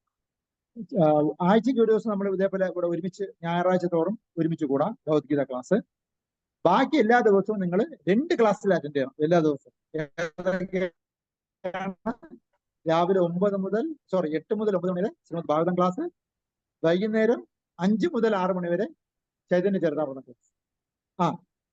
അതും തുടങ്ങി. ഞാൻ പറഞ്ഞല്ലോ, ഞാൻ ലിങ്ക് അയച്ചത് ഗ്രൂപ്പിലേക്ക്. ചൈതന്യ ചരിതാമൃതം എന്ന് പറഞ്ഞാല് ഞാൻ പറഞ്ഞുതരാം എന്താണെന്ന് പറഞ്ഞു. അതായത് സംബന്ധം, ആഭിധേയം, പ്രയോജനം എന്ന് വെച്ചാൽ കേട്ട് ഞെട്ടണ്ട. ഞാൻ പറഞ്ഞുതരാം. ഇതിന്റെ അർത്ഥം എന്താന്ന് വെച്ചാല് കോടിക്കണക്കിന് ജന്മം നമ്മൾ ഭഗവാനേ ഇല്ല എന്ന് പറഞ്ഞ് നടക്കും. എത്ര ജന്മം? കോടിക്കണക്കിന് ജന്മങ്ങൾ നമ്മൾ ഭഗവാനേ ഇല്ല എന്ന് പറഞ്ഞ് നടക്കും. അതുകൊണ്ട് തന്നെ നമുക്ക് കിട്ടുന്ന ശരീരം ഏതായിരിക്കും? മനുഷ്യജന്മമായിരിക്കും. നമ്മൾ പട്ടിയായിട്ടും പൂച്ചയായിട്ടും കൃമിയായിട്ടും കീടമായിട്ടും ഏഴജന്തുവായിട്ടും പക്ഷികളായിട്ടും ജലജീവികളായിട്ടും സ്ഥാപനങ്ങളായിട്ടും ഏഴജന്തുക്കളായിട്ടും ഒക്കെ ജനിച്ചും മരിച്ചും കൃമിയായിട്ടൊക്കെ ജനിച്ചും മരിച്ചൊക്കെ ഇരിക്കും. ആ സമയത്തൊന്നും നമ്മൾ എന്തിൽ വിശ്വസിക്കുന്നില്ല, ഭഗവാൻ ഉണ്ടെന്ന് വിശ്വസിക്കുന്നു. എന്നാൽ കൃമികീടങ്ങളായിട്ട് ജനിക്കുമ്പോൾ, മരിച്ചിട്ട് ജനിക്കുമ്പോൾ കിട്ടുന്ന ശരീരം കുറച്ചുകൂടി ഉയർത്തപ്പെട്ട ശരീരം. വീണ്ടും മരിച്ചിട്ട് ജനിക്കുമ്പോൾ കുറച്ചുകൂടി ഉയർത്തപ്പെട്ട ശരീരം. ഉദാഹരണത്തിന് ജലജീവിയായിട്ട് ജലജീവിയിൽ ചെടിയായിട്ട് ജനിച്ച ആള് മരിച്ചിട്ട് ജനിക്കുമ്പോൾ ജലത്തിനകത്ത് ജന്തുവായിട്ട് ജനിക്കും. അത് ജനിച്ചിട്ട് മരിക്കുമ്പോൾ കരയിലും ജലത്തിൽ ജീവിക്കാൻ പറ്റുന്ന ശരീരമുള്ള ശരീരം കിട്ടും. പിന്നെ കരയിൽ ഒരു ചെടിയായിട്ട് ജനിക്കും. പിന്നെ കരയിൽ തന്നെ ഒന്ന് അനങ്ങാൻ പറ്റുന്ന ജീവിയായിട്ട് ജന്തുവായിട്ടോ കൃമിയായിട്ടോ ജനിക്കും. പിന്നെ മരിച്ചിട്ട് ജനിക്കുമ്പോൾ ഒരു പറവയായിട്ട് ജനിക്കും. പിന്നെ നാൽക്കാലിയായിട്ട് ജനിക്കും. പിന്നെയാണ് ഈ മനുഷ്യനായിട്ട് ജനിക്കുന്നത്. അതും കോടിക്കണക്കിന് ജന്മം ചെയ്ത പുണ്യം കൊണ്ട് മാത്രമേ മനുഷ്യനാവാൻ പറ്റത്തുള്ളൂ. അങ്ങനെ ജനിച്ച മനുഷ്യനാണെങ്കിൽ കൂടിയും മനുഷ്യൻ ഒഴിച്ച് ബാക്കി എല്ലാത്തിലും മരിച്ചിട്ട് ജനിച്ചാൽ കുറച്ചുകൂടി ഉയർത്തപ്പെട്ട ശരീരമായിരിക്കും കിട്ടും. മനുഷ്യന് മാത്രമേ ഉള്ളൂ പതൻ. മനുഷ്യന് ശരീരം കിട്ടിയിട്ടും നമ്മൾ ആഹാരം കഴിക്കുക, ഉറങ്ങുക, ഇണയെ ആകർഷിക്കുക, സ്വരക്ഷയ്ക്ക് വേണ്ടി എന്തെങ്കിലും കാട്ടിക്കൂട്ടുക, ഇതൊക്കെയാണ് ചെയ്യുന്നതെങ്കിൽ ഇത് ചെയ്യാൻ മനുഷ്യശരീരത്തിന്റെ ആവശ്യമില്ല. ആഹാരം കഴിക്കാൻ, ഉറങ്ങാൻ, ഇണയെ ആകർഷിക്കാൻ, സ്വരക്ഷ ചെയ്യാൻ മനുഷ്യരുടെ ആവശ്യമുണ്ടോ? കൃമിയും കീടവും ഏജന്തും എല്ലാത്തിലും ഇതെല്ലാം പറ്റും. അപ്പൊ ഇത് മാത്രം ചെയ്യാനാണെങ്കിൽ വേറെ ഏത് ശരീരത്തിലും ആവാമല്ലോ എന്ന് പറഞ്ഞിട്ട് ഭഗവാൻ എന്ത് ചെയ്യും? നമ്മളെ പിടിച്ച് അതിനകത്ത് ഇട്ടളയും. എന്നാൽ മനുഷ്യജന്മത്തിനോട് കൂറ് പുറത്തണം എന്നുള്ള ആൾക്കാർ എന്ത് ചെയ്യേണ്ട ജോലി എന്ന് വെച്ചാൽ അഹദോ ബ്രഹ്മ ജിജ്ഞാസ. നമുക്ക് ജിജ്ഞാസ ഉണ്ടായി. ഈ ലോകം എന്ത്? മരണത്തിന് മുമ്പ് എന്ത്? മരണത്തിന് ശേഷം എന്ത്? എന്റെ ഇവിടുത്തെ ആഗമന ഉദ്ദേശം എന്ത്? ഞാന് ഈ ഭൂമിയിൽ വരുന്നതിന് മുമ്പ് ഞാൻ എവിടെ ആയിരുന്നു? ഞാൻ മരണത്തോടുകൂടി എല്ലാം അവസാനിക്കുമോ? ഭഗവാൻ എന്നൊന്നുണ്ടോ? ഉണ്ടെങ്കിൽ അത് ആരാണ്? അദ്ദേഹം നമ്മളുള്ള ബന്ധം എന്ത്? മനസ്സിലായില്ലേ? മനുഷ്യനും മൃഗവും തമ്മിലുള്ള വ്യത്യാസം എന്ത്? മനുഷ്യനും മൃഗവും തമ്മിലുള്ള സാമ്യം എന്ത്? അതേപോലെ എന്റെ ശത്രു ആരാണ്? എന്റെ യഥാർത്ഥ മിത്രം ആരാണ്? ഈ ലോകത്തിൽ നമുക്ക് മുന്നോട്ട് വയ്ക്കാൻ പറ്റുന്ന ശാന്തി സൂത്രം എന്താണ്? മനുഷ്യ ജീവിതം കൊണ്ട് ഒരു പരിപൂർണതയിലെത്തണമെങ്കിൽ നമ്മൾ എന്തൊക്കെയാണ് ചെയ്യേണ്ടത്? ഇതിനെക്കുറിച്ച് ചിന്തിക്കുന്ന ആളിനെയാണ് ജിജ്ഞാസ ഉള്ള ആളെന്ന് പറയുന്നത്. അഹദോ ബ്രഹ്മ ജിജ്ഞാസ. അപ്പൊ നമ്മൾ ശരീരമല്ല, നമ്മൾ ഈ ആത്മാവാണെന്ന് മനസ്സിലാക്കുകയും എന്നാൽ ആത്മാവിന്റെ ജോലി എന്താണ്, ആക്ടിവിറ്റി എന്താണ് എന്ന് മനസ്സിലാക്കുകയും ആത്മാവ് മാത്രമേ ഉള്ളൂ, ആത്മാവിന് പരമാത്മാവ് ഉണ്ടോ, പരമാത്മാവും തമ്മിലുള്ള ബന്ധമാണ്, ഇങ്ങനെയുള്ള ചർച്ചകളാണ് നമ്മൾ യഥാർത്ഥത്തിൽ ചിന്തിക്കേണ്ടത്. നിങ്ങൾ ആലോചിച്ച് നോക്കൂ, ബൈബിൾ ആയിക്കോട്ടെ, ഖുർആൻ ആയിക്കോട്ടെ, ഭഗവത്ഗീത ആയിക്കോട്ടെ, അത് മൃഗത്തിനുണ്ടോ? മനുഷ്യന് മാത്രമേ ഉള്ളൂ. അതിനർത്ഥം എന്താണ്? അപ്പൊ എക്സ്ട്രാ കുറെ കാര്യം മൃഗത്തിൽ നിന്ന് വ്യത്യസ്തമായി മനുഷ്യൻ ചെയ്യണമെന്നുള്ളതല്ലേ? അതുകൊണ്ടല്ലേ ഭഗവത്ഗീത, ബൈബിള്, ഖുർആൻ, ഭാഗവതം ഒക്കെ ഭഗവാൻ തന്നിരിക്കുന്നത്. എന്നാൽ നമ്മളിത് വായിക്കാറുണ്ടോ? നമ്മളിത് പഠിക്കാറുണ്ടോ? ഇല്ല. അപ്പൊ നമ്മൾ മൃഗത്തിനെ പോലെയാണ് ജീവിക്കാൻ ഇഷ്ടപ്പെടുന്നത്. അതുകൊണ്ട് മനുഷ്യജന്മത്തിൽ എത്തിയിട്ടും ഇത്രയും ഫെസിലിറ്റിയും സൗകര്യങ്ങളും തന്നിട്ടും നമ്മൾ ചെയ്യുന്നത് എന്താണ്? നമ്മൾ ഏറ്റവും താഴെക്കടയിലുള്ള ജീവികൾ ചെയ്യുന്ന പരിപാടിയാണ് ചെയ്യുന്നതെങ്കിൽ ഉടൻ ഭഗവാൻ തഥാസ്തു, അങ്ങനെ ആയിക്കൊള്ളട്ടെ എന്ന് പറയും. എന്താണ് അതിനർത്ഥം? നീ അത് തന്നെ ചെയ്തോ, ഇവിടെ വന്നിട്ടും അത് ചെയ്യാൻ നിൽക്കണ്ട, അവിടെ നിന്ന് അത് ചെയ്തു എന്ന് പറയും. മനസ്സിലായ? അപ്പോ ഭഗവാൻ നമ്മളെ അടുത്ത ജന്മം ഈ മനുഷ്യ ശരീരം എടുത്തിട്ട് താഴെക്കടയിലുള്ള ശരീരം തരും. കാരണം എന്ത്? നമ്മൾ BMW കിട്ടിയിട്ടും നമ്മൾ അതിനകത്ത് ലക്ഷറി വണ്ടിയാണെന്ന് മനസ്സിലാക്കാതെ നമ്മൾ അതിനകത്ത് ചാണകം സപ്ലൈ ചെയ്യും. BMW വണ്ടിയിൽ ചാണകം സപ്ലൈ ചെയ്ത് എങ്ങനെ ഇരിക്കും? അപ്പൊ ചാണകം സപ്ലൈ ചെയ്യാൻ പെട്ടിയാട്ടോ പോരെ? അപ്പൊ BMW എടുത്തിട്ട് പെട്ടിയാട്ടോ. ക്ലിയർ ആയി? മനസ്സിലായോ? ഇതാണ് ഭഗവാൻ ചെയ്യുന്നത്. അപ്പൊ പണിഷ്മെന്റിന് അർഹൻ ആരാണെന്ന് ചോദിച്ചാൽ മനുഷ്യനാണ്. കാരണം എന്ത്? കാരണം ഫെസിലിറ്റി തന്നിട്ടുണ്ട്. ഫെസിലിറ്റി ഉണ്ടെങ്കിൽ റെസ്പോൺസിബിലിറ്റിയും ഏറ്റെടുക്കണം. ഫെസിലിറ്റി കിട്ടിയാൽ റെസ്പോൺസിബിലിറ്റി ഏറ്റെടുക്കണം. റെസ്പോൺസിബിലിറ്റി ഇല്ലാതെ ഫെസിലിറ്റി ഭഗവാൻ തരുമോ? പവർ ഉണ്ടെങ്കിൽ എന്തും കൂടെ ഉണ്ട്, റെസ്പോൺസിബിലിറ്റിയും കൂടെ. ഉദാഹരണത്തിന് ഇപ്പൊ നമ്മുടെ നരേന്ദ്രമോദി ജയിച്ചു, പ്രധാനമന്ത്രിയായി, നല്ല പവറാണ്. എന്നാൽ റെസ്പോൺസിബിലിറ്റി ഇല്ലേ? ഇന്ത്യയെ നോക്കി നടത്തണം, അല്ലെ? ഇന്ത്യയിലുള്ള എല്ലാ വിഷയങ്ങളും കറക്റ്റായിട്ട് നടക്കണം. പിണറായി വിജയൻ നമ്മുടെ മുഖ്യമന്ത്രിയാണ്, ജയിച്ചു, പവറുണ്ട്, അല്ലെ? എന്നാൽ പവർ മാത്രമേ ഉള്ളൂ, റെസ്പോൺസിബിലിറ്റി ഇല്ലേ? റെസ്പോൺസിബിലിറ്റി ഉണ്ട്, അല്ലെ? അപ്പൊ എവിടെയാണോ പവർ ഉള്ളത് അവിടെയെല്ലാം റെസ്പോൺസിബിലിറ്റി ഉണ്ട്, എവിടെയാണോ ഫെസിലിറ്റി ഉള്ളത് അവിടെയെല്ലാം റെസ്പോൺസിബിലിറ്റി ഉണ്ട്, ഡ്യൂട്ടിയും ഉണ്ട്, ഡ്യൂട്ടീസും ഉണ്ട്. നമ്മളെല്ലാം എന്ത് റൈറ്റിന്റെ പുറകെ പോകുന്ന ആൾക്കാരാണ്. എന്നാൽ ഡ്യൂട്ടീസിനെ കുറിച്ച് നമ്മൾ സംസാരിക്കാറുണ്ടോ? അതില്ല. അപ്പൊ റൈറ്റും ഡ്യൂട്ടീസും നമ്മൾ ഏറ്റെടുക്കും. അപ്പൊ മനുഷ്യ ശരീരത്തിൽ വരുമ്പോൾ നമുക്ക് എന്തുണ്ട്? റെസ്പോൺസിബിലിറ്റി ഉണ്ട്. എന്താണ് റെസ്പോൺസിബിലിറ്റി? മനുഷ്യ ജന്മത്തിൽ മാത്രമേ ബൈബിൾ, ഖുർആൻ, ഭഗവത്ഗീത, ഭാഗവതം, ചൈതന്യ ചരിതാമൃതം ഇത്യാദി ഗ്രന്ഥങ്ങളെ കുറിച്ച് പഠിക്കാനും മനസ്സിലാക്കാനും ചർച്ച ചെയ്യാനും ആചരിക്കാനും പ്രചരിപ്പിക്കാനും പറ്റും. അത് നമ്മൾ ഈ മനുഷ്യൻ ചെയ്യാം. കാരണം മനുഷ്യനും എങ്ങനെ ജീവിക്കണമെന്ന് TV മേടിക്കുമ്പോൾ ഒരു ലീഫ്ലെറ്റ് തരൂലേ? മൊബൈൽ മേടിക്കുമ്പോൾ ഒരു ലീഫ്ലെറ്റ് തരില്ലേ, അതുപോലെ തന്നതാണ് മനുഷ്യ ശരീരം തന്ന് അതിന് ലീഫ്ലെറ്റും തന്നു ഭഗവത്ഗീത. മനസ്സിലായോ? അപ്പൊ ഇത് പഠിക്കണം, മനസ്സിലാക്കണം, ആചരിക്കണം, പ്രചരിക്കണം. ശരി, ഇനി വിഷയത്തിലേക്ക് വരാം. അതായത് സംബന്ധം ആഭിധേയം പ്രയോജനം.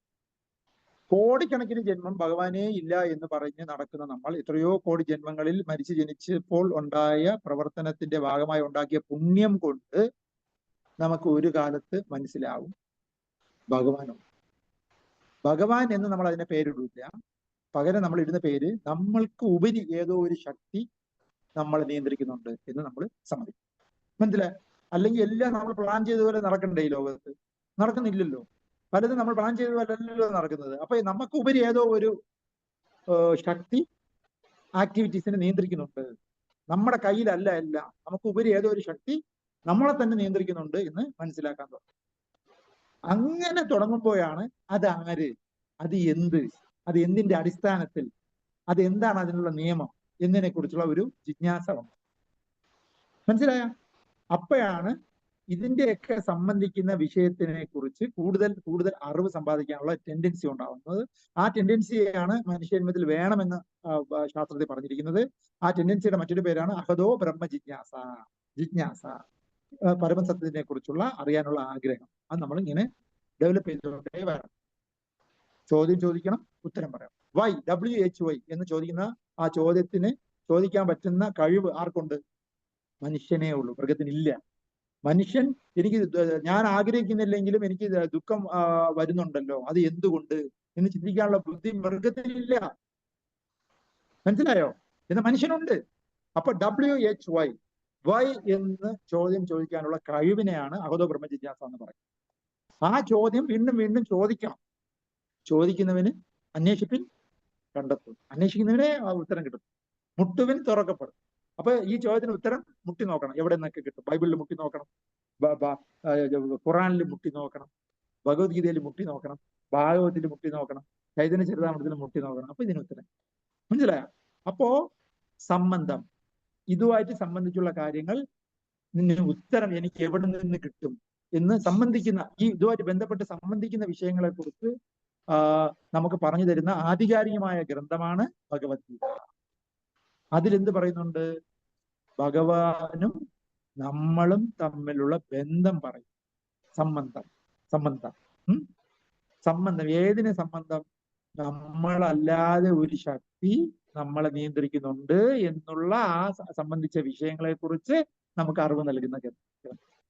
നീയല്ല ഈ ലോകത്തിലെ അധിപൻ, നീയല്ല ഈ ലോകത്തിലെ യജമാൻ, നിനക്കും മേളിൽ ഒരു യജമാനനുണ്ട്. ആ യജമാനനാണ് നിന്നെയും ഈ ലോകത്തിനെയും നിയന്ത്രിക്കുന്നത്. അപ്പൊ അതിനെ സംബന്ധിക്കുന്ന വിഷയങ്ങളെ കുറിച്ച് ആധികാരികമായി പറയുന്ന ഗ്രന്ഥമാണ് സംബന്ധം എന്നറിയപ്പെടുന്ന ഭഗവത്ഗീത ഗ്രന്ഥം.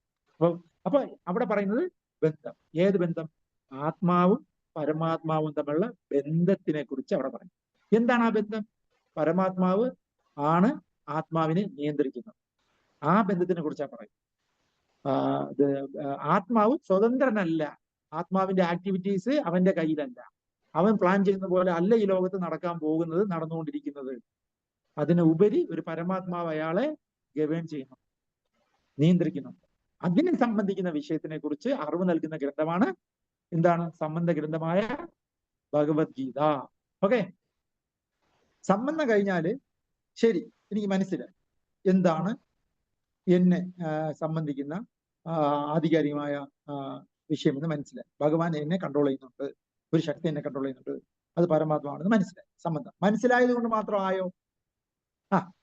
തിയറി ആയിട്ട് എല്ലാം മനസ്സിലാക്കി, അതുകൊണ്ടായോ?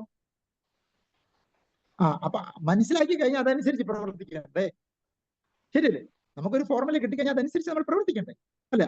അപ്പൊ ഒരു ടെക്നോളജി നമുക്ക് കിട്ടിക്കഴിഞ്ഞാൽ നമ്മൾ യൂസ് ചെയ്യണ്ടേ? എങ്കിലല്ലേ ആ ടെക്നോളജി മനസ്സിലാക്കിയിട്ട് കാര്യമുള്ളൂ. അങ്ങനെ ആ ടെക്നോളജിയെ നമ്മുടെ ലൈഫിൽ അപ്ലൈ ചെയ്യുന്നതാണ് ആഭിധേയം. ആഭിധേയം എന്ന് പറഞ്ഞാൽ ആക്ടിവിറ്റി. ആഭിധേയം, സംബന്ധം, ഭഗവത്ഗീത. ആഭിധേയം എന്ന് പറഞ്ഞാൽ ആക്ടിവിറ്റീസ്. ആക്ടിവിറ്റീസ് അതായത് ഭഗവാനെ തമ്മിലുള്ള ബന്ധം മനസ്സിലാക്കി കഴിഞ്ഞാൽ നമ്മുടെ ജീവിതം എങ്ങനെ ചിട്ടപ്പെടുത്തും, അങ്ങനെ അതിനെ നമ്മുടെ ലൈഫിലെ ആക്ടിവിറ്റിയിൽ എങ്ങനെ ഉൾപ്പെടുത്തണം, ഭഗവാനെയും കൂടെ ഉൾപ്പെടുത്തി നമ്മുടെ ലൈഫിനെ സെറ്റ് ചെയ്ത് നമ്മൾ ജീവിക്കുന്നതിനെയാണ് എന്ത് പറയുന്നത്, ആഭിധേയം എന്ന് പറയുന്നത്. അങ്ങനെ ജീവിച്ച ആൾക്കാരെ കുറിച്ച് പറയുന്ന ഗ്രന്ഥമാണ് ശ്രീമദ് ഭാഗവതം. ഭഗവാൻ നമ്മൾ തമ്മിലുള്ള ബന്ധം മനസ്സിലാക്കുന്നത് ഭഗവത്ഗീത. ഭഗവാനും നമ്മൾ തമ്മിലുള്ള ബന്ധത്തിനെ മനസ്സിലാക്കിയിട്ട് എങ്ങനെ ജീവിക്കണം എന്ന് ജീവിച്ച് കാണിക്കുന്നതാണ് ശ്രീമദ് ഭാഗവതം. അതായത് ഭഗവാനും നമ്മൾ തമ്മിലുള്ള ബന്ധം മനസ്സിലാക്കി കഴിഞ്ഞാൽ അതനുസരിച്ച് എങ്ങനെ ജീവിക്കണം എന്ന് കാണിച്ചു തരുന്ന ഗ്രന്ഥമാണ് ആക്ടിവിറ്റീസ്. നമ്മുടെ ആക്ടിവിറ്റി ഭഗവാനെ മനസ്സിലാക്കി കഴിഞ്ഞാൽ നമ്മുടെ ആക്ടിവിറ്റീസ് എന്താണ് അതിനെക്കുറിച്ച് പറയുന്നതാണ് ആഭിധേയം എന്ന് പറയുന്നത്. ആ ഗ്രന്ഥമാണ് ശ്രീമദ് ഭാഗവതം. ശ്രീമദ് ഭാഗവതത്തിൽ മുഴുവനും ഭഗവാന്റെ ബന്ധം മനസ്സിലാക്കിയ ഭക്തന്മാരുടെ ജീവിതചര്യയെക്കുറിച്ച് ഡിസ്കസ് ചെയ്യുന്ന ഗ്രന്ഥം. ഭഗവത്ഗീത ഭഗവാനെ കുറിച്ച് ഭഗവാൻ തന്നെ പറയുന്ന ഗ്രന്ഥമാണെങ്കിൽ ഭാഗവതം ഭഗവാനെ കുറിച്ച് ഭക്തന്മാർ പറയുന്ന ഗ്രന്ഥമാണ്. മനസ്സിലായല്ലോ? കരയുന്ന ഇല്ല. പിന്നെ ഒന്ന് ശ്രീമദ് ഭാഗവതം കഴിഞ്ഞാൽ പിന്നെ ചൈതന്യ ചരിതാമൃതം. ചൈതന്യ ചരിതാമൃതം എന്ന് പറഞ്ഞാൽ എന്തെന്ന് ചോദിച്ചാൽ പ്രയോജനം. അങ്ങനെ നമ്മൾ ജീവിച്ചാൽ എന്ത് പ്രയോജനമാണ് നമുക്കുള്ളത് അതറിയണം. സംബന്ധം മനസ്സിലാക്കി അതനുസരിച്ച് നമ്മൾ ജീവിച്ചാൽ എന്ത് ഗുണം കിട്ടും? ഇവിടെ എല്ലാവരും അതാണ്, എന്ത് കിട്ടും എന്നാണ് ഈ ലോകത്ത് ചോദിക്കുന്നത്, അല്ലെ? എന്ത് ചെയ്താൽ എന്ത് കിട്ടും എന്നാണ് ചോദിക്കുന്നത്. അങ്ങനെ നമ്മൾ ഭഗവാനെ നമ്മളുടെ ബന്ധം മനസ്സിലാക്കുകയും അതനുസരിച്ച് നമ്മൾ ജീവിക്കുകയും ചെയ്താൽ പ്രയോജനം എന്നുള്ള ഗ്രന്ഥം ചൈതന്യ ചരിതാമൃതത്തിൽ പറയുന്നുണ്ട് എന്ത് കിട്ടുമെന്ന്. എന്ത് കിട്ടും? കൃഷ്ണപ്രേമം കിട്ടും. എന്ത് കിട്ടും? കൃഷ്ണപ്രേമം കിട്ടും. നമുക്ക് ഈ ലോകം മുഴുവൻ നമ്മൾ അന്വേഷിച്ച് നടക്കുന്നത് ആ പ്രേമത്തിന് വേണ്ടിയാണ്. നമ്മൾ ഈ ലോകത്തിൽ ഈ സകല ജീവജാലങ്ങളും, കൃമിയായിക്കോട്ടെ കീടമായിക്കോട്ടെ, എല്ലാവരും അന്വേഷിച്ച് നടക്കുന്നത് കെയർ എന്ന് പറഞ്ഞാൽ എന്താ? കെയർ എന്ന് പറഞ്ഞാൽ സംരക്ഷണം, സ്നേഹം, ആനന്ദം, പരസ്പരമുള്ള ആശയവിനിമയം, ആനന്ദം, ഇതൊക്കെയാണ് എല്ലാവരും അന്വേഷിച്ച് നടക്കുന്നത്. പക്ഷെ എവിടെ ആയാലും ഭൗതിക ലോകത്തിൽ നമ്മൾ കൊടുക്കുന്നതിനേക്കാളും കുറച്ചേ കിട്ടൂ എന്നുള്ള രീതിയിലാണ് ഈ ലോകത്തിനെ സൃഷ്ടിച്ചിരിക്കുന്നത്. അതുകൊണ്ട് നമ്മൾ ഇത്ര തന്നെ ഇതൊക്കെ വാരി വെതറി മറ്റുള്ളവർക്ക് കൊടുത്താലും തിരിച്ചു കിട്ടുന്നത് കൊടുക്കുന്നതിന്റെ കാലം കൂടുതൽ കിട്ടില്ല, കുറച്ചേ കിട്ടും. എന്നാൽ ഒരേ ഒരു സ്ഥലത്ത് മാത്രം കൊടുത്താൽ കൊടുക്കുന്നതിനേക്കാളും കൂടുതൽ കിട്ടും. അതെവിടെ എന്നാണ് ഭഗവത്ഗീതയിൽ പറയുന്നത്. അത് ആചരിച്ച് കാണിച്ചിരുന്നതാണ് ശ്രീമദ് ഭാഗവതം. അപ്പോ കിട്ടി ആനന്ദിക്കുന്ന പ്രയോജനം കിട്ടിയവരെ കുറിച്ച് പറയുന്നതാണ് ചൈതന്യ ചരിതം. മനസ്സിലായല്ലോ? അപ്പോ ഭഗവത്ഗീത, ഭാഗവതം, ചൈതന്യ ചരിതം, ഈ മൂന്നും നമ്മൾ മനുഷ്യജന്മത്തിൽ പഠിച്ച് അപ്ലൈ ചെയ്ത് പ്രയോജനം വരുത്തേണ്ടതാണ്. അപ്പോ അതിനുവേണ്ടി നമ്മുടെ ഇനിയുള്ള ലൈഫ് മുഴുവനും നമ്മൾ എന്ത് ചെയ്യണം? ഭഗവത്ഗീതയ്ക്ക് കുറച്ച് സമയം, ശ്രീമദ് ഭാഗവതത്തിന് കുറച്ച് സമയം, ചൈതന്യ ചരിതാമൃതത്തിന് കുറച്ച് സമയം മാറ്റി വയ്ക്കേണ്ടതാണ്. സത്യം പറഞ്ഞാൽ ഇത് എനിക്ക് വേണ്ടി ഞാൻ തന്നെ പ്രഷർ കൊടുക്കാൻ വേണ്ടിയാണ് നമ്മൾ ഈ ക്ലാസ് സ്റ്റാർട്ട് ചെയ്തത്.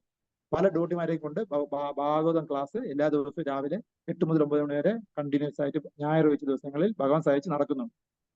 അതേപോലെ ചൈതന്യ ചരിതാമൃതം ഭാഗവതത്തിന് ശേഷം തുടങ്ങാമെന്ന് വിചാരിച്ചാൽ 49 വർഷങ്ങൾക്ക് ശേഷമേ തുടങ്ങാൻ പറ്റൂ. അപ്പൊ എന്തായാലും ഞാൻ കാണൂല, എനിക്ക് ഉറപ്പുണ്ട്. ഈ ശരീരത്തിൽ കാണത്തില്ല, ഉറപ്പുണ്ട്.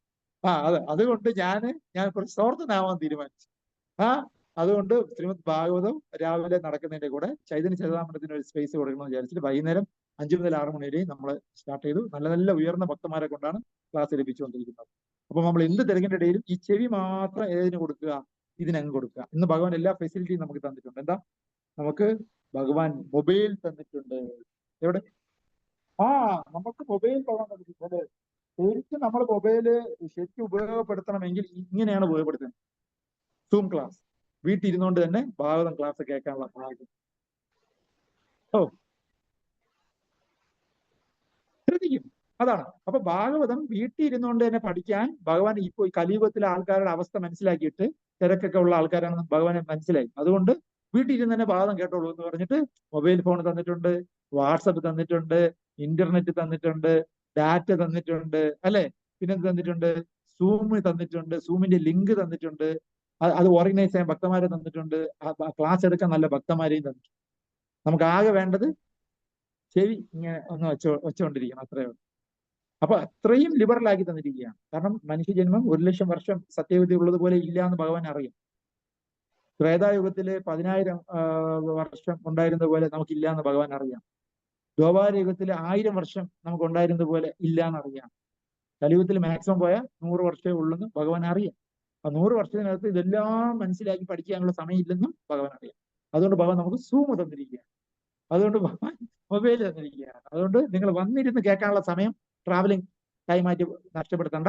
എവിടെയുണ്ടോ അവിടെ ഇരുന്ന് കേട്ടോളാൻ പറഞ്ഞിരിക്കുക. ഓക്കെ. ഇതിനെയാണ് ഭഗവാൻ ഭക്തവത്സൽ എന്ന് പറയുന്നത്. എന്താ?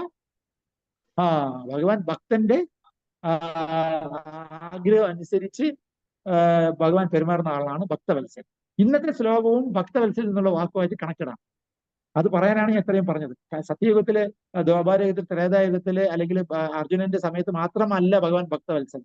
ഇപ്പോഴും ഭഗവാൻ ഭക്തവത്സലൻ തന്നെ. എന്നതിന്റെ തെളിവാണ് നമുക്ക് ഈ ഫെസിലിറ്റീസ് എല്ലാം തന്ന് ഭാഗവതം കേൾക്കാൻ അവസരം തന്നെ. ഭഗവത്ഗീത 1-ാം അധ്യായം മൊത്തം 2 ഭാഗങ്ങളായി തിരിച്ചു. അതിൽ 1-ാമത്തെ ഭാഗം 1 മുതൽ 27 വരെയുള്ള ശ്ലോകങ്ങളാണ്. 2-ാമത്തെ ഭാഗം 28 മുതൽ 46 വരെയുള്ള ശ്ലോകങ്ങളാണ്. അതിൽ 21 മുതൽ 27 വരെയുള്ള ശ്ലോകം മുഴുവനും ഭഗവാൻ ഭക്തവത്സലനാണ് എന്ന് പറയാനാണ് ഉപയോഗിച്ചിരിക്കുന്നത്. മനസ്സിലായോ? അപ്പൊ അതിനെക്കുറിച്ചാണ് നമ്മളിപ്പോ ചർച്ച ചെയ്തത്. ഭഗവാൻ ഭക്തവത്സലനല്ലേ? നമുക്ക് ഇത്രയും ഫെസിലിറ്റി തന്ന് ഭഗവാനെ കുറിച്ച് കേൾക്കാനുള്ള ഭാഗ്യം തന്നിരിക്കുകയല്ലേ? അതാ. ഇത് അർജുനന്റെ കാര്യത്തിന് ഭഗവാൻ ഭക്തവത്സലനാണെന്ന് തെളിയിച്ചിട്ടുണ്ട്. ഭഗവത്ഗീതയില് 1-ാം അധ്യായം 1 മുതൽ 11 വരെയുള്ള ശ്ലോകങ്ങൾ ബാക്ക്ഗ്രൗണ്ട് ആയിട്ട് പറയുന്നത് കുരുക്ഷേത്ര യുദ്ധകളത്തിലെ പ്രിപ്പറേഷൻ, വാറിന് വേണ്ടിയുള്ള, യുദ്ധത്തിന് വേണ്ടിയുള്ള പ്രിപ്പറേഷനെ കുറിച്ചാണ് 1 മുതൽ 11 വരെയുള്ള ശ്ലോകങ്ങൾ ചർച്ച ചെയ്തത്. 12 മുതൽ 20 വരെയുള്ള ശ്ലോകങ്ങൾ പാണ്ഡവന്മാര് ആണ് ഈ യുദ്ധത്തിൽ ജയിക്കാൻ പോണ് എന്ന് കാണിക്കുന്ന കുറെ നിമിത്തങ്ങളെ കുറിച്ച് ചർച്ച ചെയ്യുന്നു. അല്ലെ? ശംഖൂതി, അപ്പൊ പാണ്ഡവരുടെ ഹൃദയത്തിൽ വേദന ഉണ്ടായില്ല, പേടി ഉണ്ടായില്ല. ആരുടെ മനസ്സിലാണ് വേദന ഉണ്ടായത്, പേടി ഉണ്ടായത്? കൗരവന്മാരുടേത്. പിന്നെ അർജുനൻ ഇരിക്കുന്നത് ഏത് കൊടിയാടാനുള്ള ഇതിലാണ്? ഹനുമാൻ കൊടിയാടുള്ളതാണ് എന്നൊക്കെ പറയാൻ കാരണം അത് വിക്ടറി പാണ്ഡവ വശത്താണ് എന്നാണ് കാണിക്കുന്നത്. അതേപോലെ മറ്റൊരു സിംറ്റം എന്ന് പറയുന്നത് കൃഷ്ണൻ ആരുടെ ഫ്രണ്ടിലാണുള്ളത്? അർജുനന്റെ ഫ്രണ്ടിലാണ്. അപ്പൊ കൃഷ്ണൻ ഫ്രണ്ടിൽ ഇരുന്ന ജയം ആർക്കേ ഉള്ളൂ? അവർക്കേ ഉള്ളൂ. അല്ലെ? അപ്പൊ അങ്ങനെയുള്ള സൈൻ ഓഫ് വിക്ടറിയെ കുറിച്ച്, പാണ്ഡവന്മാരുടെ ഇതിനെ കുറിച്ചാണ് 12 മുതൽ 20 വരെയുള്ള ശ്ലോകങ്ങൾ ചർച്ച ചെയ്യപ്പെടുന്നത്.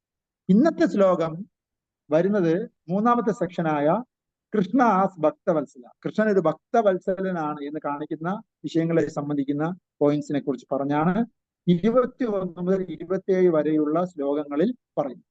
അതോടുകൂടിയാണ് ഇൻട്രൊഡക്ഷൻ കഴിയുന്നത്. ഇൻട്രൊഡക്ഷൻ കഴിഞ്ഞ് പിന്നെ തുടങ്ങുന്നത് Arjuna's 5 reasons to not to fight. 28 മുതൽ 46 വരെയുള്ള ഈ അധ്യായത്തിലെ അവസാനത്തെ ഭാഗം എന്ന് പറയുന്നത് അർജുനൻ യുദ്ധം ചെയ്യാൻ വിസമ്മതിച്ചു മാറുന്നു. അതിനുള്ള കാരണങ്ങൾ എന്തൊക്കെയാണ് എന്നതിനെ കുറിച്ചാണ് 28 മുതലുള്ള ശ്ലോകങ്ങൾ ചർച്ച ചെയ്യുന്നത്. അതിൽ തന്നെ അത് വിശദമായി നമുക്ക് പിന്നെ നമ്മൾ ചർച്ച ചെയ്യും. അപ്പൊ ഇന്നത്തെ ശ്ലോകം വരുന്നത് കൃഷ്ണ ആസ് ഭക്തവത്സല, കൃഷ്ണൻ ഭക്തവത്സലനാണ് എന്ന് പറയുന്ന ടോപ്പിക്കിനെ കുറിച്ചാണ്. അപ്പൊ 21 മുതൽ 27 വരെയുള്ള ശ്ലോകങ്ങളാണ് അത് ചർച്ച ചെയ്യുന്നത്. അതിൽ തന്നെ 23-ാമത്തെ ശ്ലോകമാണ് നമ്മൾ ഇപ്പോൾ ചർച്ചയ്ക്കെടുത്തത്. അതില് ഭക്തവത്സലനാണ് ഭഗവാൻ എന്ന് കാണിക്കുന്ന 1-2 എടുത്തു പറയേണ്ട പോയിന്റ്സ് ഉണ്ട്. അത് ഞാനിപ്പോ പറയാം. അതായത് അർജുനൻ ഈ ശ്ലോകങ്ങളിൽ 21 ശ്ലോകങ്ങളിൽ പറഞ്ഞത് 21, 22 കഴിഞ്ഞ ആഴ്ച നമ്മൾ ചർച്ച ചെയ്ത ശ്ലോകത്തിൽ നമ്മൾ വിശാലമായി ചർച്ച ചെയ്തു. എന്തുകൊണ്ട് ഭഗവാനെ ഇവിടെ അർജുനൻ അച്യുത എന്ന് വിളിച്ചു? അച്യുത എന്ന് വിളിക്കാൻ കാരണം എന്താ? ച്യുതി പറ്റാത്തവൻ അല്ലെങ്കിൽ വീഴ്ച പറ്റാത്തവൻ എന്നാണ് ആരുടെ അർത്ഥം? അച്യുത എന്നുള്ള വാക്യം. എന്ന് പറഞ്ഞാൽ ഓപ്പോസിറ്റ് മീനിങ് ആണ്. ച്യുത എന്ന് പറഞ്ഞാൽ ച്യുതി. അപ്പൊ ച്യുതി ഇല്ലാത്തവനെ അച്യുത എന്ന് വിളിച്ചു. അത് എന്തുകൊണ്ട് അങ്ങനെ വിളിച്ചെന്ന് നല്ല സൂപ്പറായിട്ട് നമ്മൾ കഴിഞ്ഞ ആഴ്ച ഡിസ്കസ് ചെയ്തു. കാരണം ഭഗവാൻ ഒരിക്കലും നമ്മളെ പോലെ തെറ്റ് പറ്റത്തില്ല. ആ പുരുഷേയം എന്നാണ് വേദങ്ങളെ പറയുന്നത്. വേദങ്ങൾ ഉണ്ടാക്കിയത് മനുഷ്യനല്ല. മനുഷ്യൻ ഉണ്ടാക്കുകയാണെങ്കിൽ അതിൽ തെറ്റ് പറ്റും. എന്നാൽ വേദങ്ങൾ ഉണ്ടാക്കിയത് ഭഗവാനാണ്. അതിന് കാരണം എന്ത്? ആ പുരുഷേയം മനുഷ്യൻ ഉണ്ടാക്കിയതല്ല, ഭഗവാൻ ഉണ്ടാക്കിയതാണ്. കാരണം ഭഗവാന് തെറ്റ് പറ്റൂല. ഭഗവാൻ അച്യുതനാണ്. ഓക്കെ.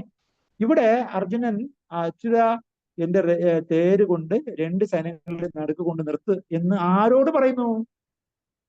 സാധാരണ ഒരു ജീവാത്മാവ് പരമാത്മാവിനോട് പറയുകയാണ്. അല്ലേ? അപ്പോ അങ്ങനെ ഓർഡർ ചെയ്യാൻ പറ്റുമോ? ഇതാണ് ചോദ്യം. പറ്റും? ഭഗവാനോട് അങ്ങോട്ട് ഓർഡർ ചെയ്യാൻ പറ്റുമോ? ഒരു യജമാനനോട് അടിമയ്ക്ക് അങ്ങോട്ട് ഓർഡർ ചെയ്യാൻ പറ്റുമോ? പറ്റൂല. എന്നാൽ ഇവിടെ പറയുന്നുമുണ്ട്, അത് ശിരസ ഭഗവാൻ വഹിക്കുന്നുമുണ്ട്. അങ്ങനെയാണോ ഞാൻ ചെയ്യാന്ന് പറയാം? ഇതുകൊണ്ടാണ് അദ്ദേഹത്തിനെ ഭക്തവത്സലൻ എന്ന് പറയുന്നത്. അപ്പോ ഭഗവാനോട് അർജുനൻ പറയുന്നു, ഭഗവാൻ അത് കേൾക്കും. കുരുക്ഷേത്ര യുദ്ധകളത്തിൽ യുദ്ധം നടക്കുമ്പോ ഇന്നത്തെ കാലത്ത് ഉള്ളതുപോലെ എന്തില്ല, കാലിൽ ചവിട്ടുന്ന ബ്രേക്കോ ഒന്നുമില്ല. അതൊക്കെ ആരാണ് ബ്രേക്ക് ചെയ്യേണ്ടത്? സാരഥിയാണ് ബ്രേക്ക് ചെയ്യേണ്ടത്. അപ്പൊ കാല് വെച്ച് വലത് സൈഡോ ഇടത് സൈഡോ തിരിക്കണമെങ്കിൽ കാല് വെച്ചൊന്ന് സിഗ്നൽ കൊടുക്കുകയാണ് ചെയ്യുന്നത്. അപ്പൊ ആരെ തട്ടും? കുതിരയല്ല. അർജുനൻ നിന്നുകൊണ്ട് യുദ്ധം ചെയ്യുമ്പോ സാരഥിയുടെ ഒന്നുകിൽ കൈ കൊണ്ട് തട്ടി നോക്കും, ഇല്ലെങ്കിൽ കാലുകൊണ്ടെങ്കിലും ആരെ തട്ടും? സാരഥിയെ തട്ടും. അപ്പോഴാണ് സിഗ്നൽ മാറുന്നത്. അപ്പോ ഭഗവാനെ ചവിട്ടുക കൂടി ആര് ചെയ്തിട്ടുണ്ട്? അർജുനൻ ചെയ്തിട്ടുണ്ടെന്ന് നമ്മൾ മനസ്സിലാക്കണം. അത് ആര് നിന്നു കൊടുക്കാനും തയ്യാറാണ്? ഭഗവാൻ നിന്നു കൊടുക്കാനും തയ്യാറ്. അപ്പൊ അതിനാണ് ഭക്തവത്സലൻ എന്ന്. അതുകൊണ്ടാണ് ഭക്തവത്സലൻ എന്ന് പറയുന്നത്. നമ്മളെ ഏതെങ്കിലും ഒരു സ്ഥലത്ത് പോകുമ്പോൾ നമ്മൾ ഡ്രൈവർ പണി ചെയ്യുമോ? നമുക്ക് ഫ്രണ്ട് സീറ്റിൽ ഡ്രൈവറായിട്ട് ഒരാളുടെ കൂടെ പോകാനാണോ ഇഷ്ടം, അത് ബാക്കിൽ നെളിഞ്ഞു പോകാനാണോ ഇഷ്ടം? നമുക്ക് എല്ലാവരും ബാക്കിൽ നെളിഞ്ഞു പോകാനല്ല ഇഷ്ടം. ഇവിടെ ഡ്രൈവർ പണി ആര് ചെയ്യുന്നുണ്ട്? ഇത്രയും വലിയ ഭഗവാൻ ഇവിടെ ഡ്രൈവർ പണി ചെയ്യും. അതുകൊണ്ടാണ് ഭഗവാനെ ഭക്തവത്സലൻ. മനസ്സിലായോ? അങ്ങനെ ചെയ്തത് കൊണ്ട് ഭഗവാന്റെ പദവിക്ക് കോട്ടമുണ്ടോ? നമ്മളൊക്കെ ചെയ്താൽ നമ്മൾ താഴോട്ട് പോയെന്നർത്ഥം. പക്ഷെ ഭഗവാൻ എന്ത് ചെയ്താലും ഭഗവാൻ താഴോട്ട് പോകും. അതുകൊണ്ടാണ് ഭഗവാനെ അച്യുതൻ എന്ന് പറയുന്നത്. ഭഗവാൻ എന്ത് ചെയ്താലും ഗുണമേ എല്ലാവർക്കും വരത്തുള്ളൂ. ഇനി അടുത്തത്, ഭഗവാൻ ഒരിക്കലും അറ്റാച്ച്ഡുമല്ല. അച്യുതൻ എന്ന് പറയുമ്പോൾ ഭഗവാൻ ഒന്നിനും അറ്റാച്ച്ഡുമല്ല. ഷഡ്വിഭൂതികൾ ഭഗവാനുണ്ട്. ഷഡ്വിഭൂതികൾ എന്ന് പറഞ്ഞാൽ എന്താണ്? ഭഗവാൻ നല്ല സുന്ദരനാണ്, ഭഗവാൻ നല്ല ശക്തനാണ്, ഭഗവാൻ നല്ല കീർത്തിമാനാണ്, ഭഗവാൻ നല്ല യശസ്വിയാണ്, ഭഗവാൻ നല്ല എന്താ പറയാ സുന്ദരനാണ്. ഇനിയുണ്ട് 2-3 കാര്യങ്ങൾ. ഭഗവാൻ വലിയ സമ്പന്നനാണ്. 5 കാര്യങ്ങൾ ഇതെല്ലാം നമുക്ക് കേൾക്കപ്പോ ഇതൊക്കെ നമുക്ക് വേണമെന്ന് തോന്നി അല്ലേ? എന്നാ ഭഗവാൻ വലിയ ത്യാഗിയുമാണ്. എന്നുവെച്ചാൽ ഭഗവാൻ ത്യാഗിയും കൂടിയാണ്. ത്യാഗി എന്ന് വെച്ചാൽ അർത്ഥം എന്ന് വെച്ചാൽ ഭഗവാൻ ഇതിലൊന്നും അറ്റാച്ച്ഡ് അല്ല. നമുക്കിതൊക്കെ കിട്ടിയാൽ നമ്മളിതിൽ ഭയങ്കര ഒരു അറ്റാച്ച്ഡ് ആയി. എന്നാൽ ഭഗവാൻ ഇതിലൊന്നും അറ്റാച്ച്ഡും അല്ല. അതിന്റെ തെളിവാണ് ശ്രീരാമചന്ദ്രനെ പിറ്റേ ദിവസം രാവിലെ അയച്ച പട്ടാഭിഷേകം. ഡേറ്റ് ഫിക്സ് ചെയ്ത് വെച്ചിരിക്കും, ശരിയല്ലേ? എന്നാ എന്ത് മാനസികാവസ്ഥയാണോ അപ്പൊ അദ്ദേഹത്തിനുള്ളത്, അതേ മാനസികാവസ്ഥ തന്നെ ആയിരുന്നു അച്ഛൻ 14 വർഷം കാട്ടിപ്പോയിക്കുമെന്ന് പറഞ്ഞപ്പോഴും അദ്ദേഹം അതേ മാനസികാവസ്ഥയായി. കാരണം എന്ത്? അദ്ദേഹം ഒന്നിലും അറ്റാച്ച്ഡ് ആയി. മനസ്സിലായ? ഡ്യൂട്ടി ഓറിയന്റഡ് ആയി, അറ്റാച്ച്ഡ് അല്ല. നമ്മൾ അങ്ങനെയാണോ? നമ്മൾ അങ്ങനെ അല്ല. നമ്മൾ അറ്റാച്ച്ഡ് എപ്പോ ആയെന്ന് ചോദിച്ചാൽ മതി, അല്ലേ? അതുകൊണ്ടാണ് ഭഗവാനെ അച്യുത എന്ന് വിളിക്കുന്നത്. അദ്ദേഹം അറ്റാച്ച്ഡും അല്ല, നമ്മൾ അറ്റാച്ച്ഡ് അല്ലേ? ആണ്. അതുകൊണ്ടാണ് ഇവിടെ ഭഗവാനെ അച്യുത എന്ന് പറയുന്നത്. അപ്പൊ ഭഗവാൻ എന്ത് ചെയ്താലും അത് ഒരിക്കലും ഭഗവാൻ തെറ്റ് കാണിക്കില്ല. അതാണ് നെവർ ഫാൾസ് ഇൻ അഫക്ഷൻ. ഭഗവാൻ ഒരിക്കലും ചുതി പറ്റത്തുമില്ല. ഭഗവാൻ ഒരിക്കലും അഫക്ഷനും ഉണ്ടാവില്ല, അറ്റാച്ച്മെന്റും ഉണ്ടാവില്ല എന്നാണ് അച്യുതൻ എന്നുള്ള വാക്കിനാണ്. പിന്നെ പറയേണ്ടത്, ഭഗവാൻ എന്ത് പറഞ്ഞാലും ഭക്തനെ അനുസരിക്കും. നമ്മൾ അനുസരിക്കുമോ? അനുസരിക്കില്ല. അതുകൊണ്ടും ഭഗവാനെ അച്യുത എന്ന് വിളിക്കാം. പിന്നെ പറയേണ്ടത്, ഭഗവാന് നമ്മൾ പറയാതെ തന്നെ നമ്മുടെ മനസ്സിനെ അറിയാനും പറ്റും. നമ്മൾ ഭഗവാനോട് എന്തെങ്കിലും പറഞ്ഞാലേ ഭഗവാനെ അറിയാൻ പറ്റുന്നുണ്ടോ? അത് നമുക്കാണ്. ഒരാള് അയാളുടെ മനസ്സിലുള്ളത് നമ്മളിത് പറഞ്ഞാലേ നമുക്ക് അറിയാൻ പറ്റത്തുള്ളൂ. ഭഗവാൻ നമ്മൾ പറയാതെ തന്നെ നമ്മളെ കാര്യങ്ങൾ അറിയും. നമ്മുടെ ഇന്ദ്രിയങ്ങളുടെ നാഥനാണ് ആര്? ഭഗവാൻ. അതുകൊണ്ട് ഇന്ദ്രിയങ്ങളിൽ ഉണ്ടാവുന്ന ഓരോ ആവശ്യങ്ങളും ആര് മനസ്സിലാക്കും? ഭഗവാൻ മനസ്സിലാക്കും. അതുകൊണ്ടാണ് ഭഗവാന്റെ പേര് ഋഷികേശൻ. എന്താ? ഇന്ദ്രിയങ്ങളുടെ നാഥൻ എന്നാണ് പേര്. അപ്പൊ നമ്മുടെ മനസ്സിലുള്ള കാര്യങ്ങൾ പോലും ഭഗവാൻ അറിയാം. നമുക്ക് നമ്മുടെ കാര്യം മാത്രമേ അറിയാവൂ, മറ്റുള്ളവരുടെ കാര്യം നമുക്ക് അറിയില്ല. ഭഗവാൻ ഒരേ സമയത്ത് ഭഗവാന്റെ കാര്യം അറിയാം, ലോകത്തുള്ള സർവ്വ ജീവജാലങ്ങളുടെ മനസ്സിൽ നടക്കുന്ന സിനിമകളും ആർക്ക് അറിയാം. അതുകൊണ്ടാണ് ഭഗവാനെ അച്യുതൻ എന്ന് വിളിക്കുന്നത്. ഇനി അടുത്തത്, ഇന്നത്തെ ശ്ലോകത്തില് അത് സൗണ്ട് കുറച്ച് വെക്കാൻ അറിയില്ലേ? സൈലന്റ് ആക്കൂ. ഓക്കെ. അപ്പോ ഇന്നത്തെ ശ്ലോകത്തിൽ പറഞ്ഞിരിക്കുന്നു, ദുരുബുദ്ധിയായ ധൃതരാഷ്ട്രപുത്രനെ സന്തോഷിപ്പിക്കാനായി യുദ്ധത്തിന് ഒരുങ്ങി വന്നവരെ ഞാനൊന്ന് കാണട്ടെ. അതുകൊണ്ട് നിങ്ങൾ എവിടെ കൊണ്ട് വണ്ടി നിർത്തണം? 2 സൈന്യത്തിന്റെ നടുക്കിൽ കൊണ്ട് നിർത്തണം എന്ന് പറഞ്ഞിരിക്കുക.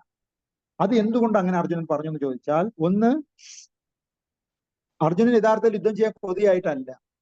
എന്നാൽ ദുര്യോധന എന്ന് പറയുന്ന ദുർബുദ്ധിയായ ധൃതരാഷ്ട്രപുത്രൻ, ഇന്നത്തെ വാക്ക് അങ്ങനെയാണ്, ദുർബുദ്ധിയായ ധൃതരാഷ്ട്രപുത്രന്റെ നിർബന്ധം കൊണ്ട് യുദ്ധം ചെയ്യേണ്ടി വന്നിരിക്കുകയാണ് ധർമ്മത്തിന്റെ പുനഃസ്ഥാപനത്തിന്. അതുകൊണ്ട് ദുര്യോധനന്റെ പിടിവാശി മൂലമാണ് യുദ്ധം ചെയ്യേണ്ടി വന്നത്, അല്ലാതെ അർജുനൻ യുദ്ധം ആഗ്രഹിക്കുന്നില്ല. ഒന്ന്. രണ്ടാമത്തെ point, to see who were, ആഗ്രഹിക്കുന്നു. ആരൊക്കെയാണ് യുദ്ധത്തിനായി വന്നിരിക്കുന്നത്.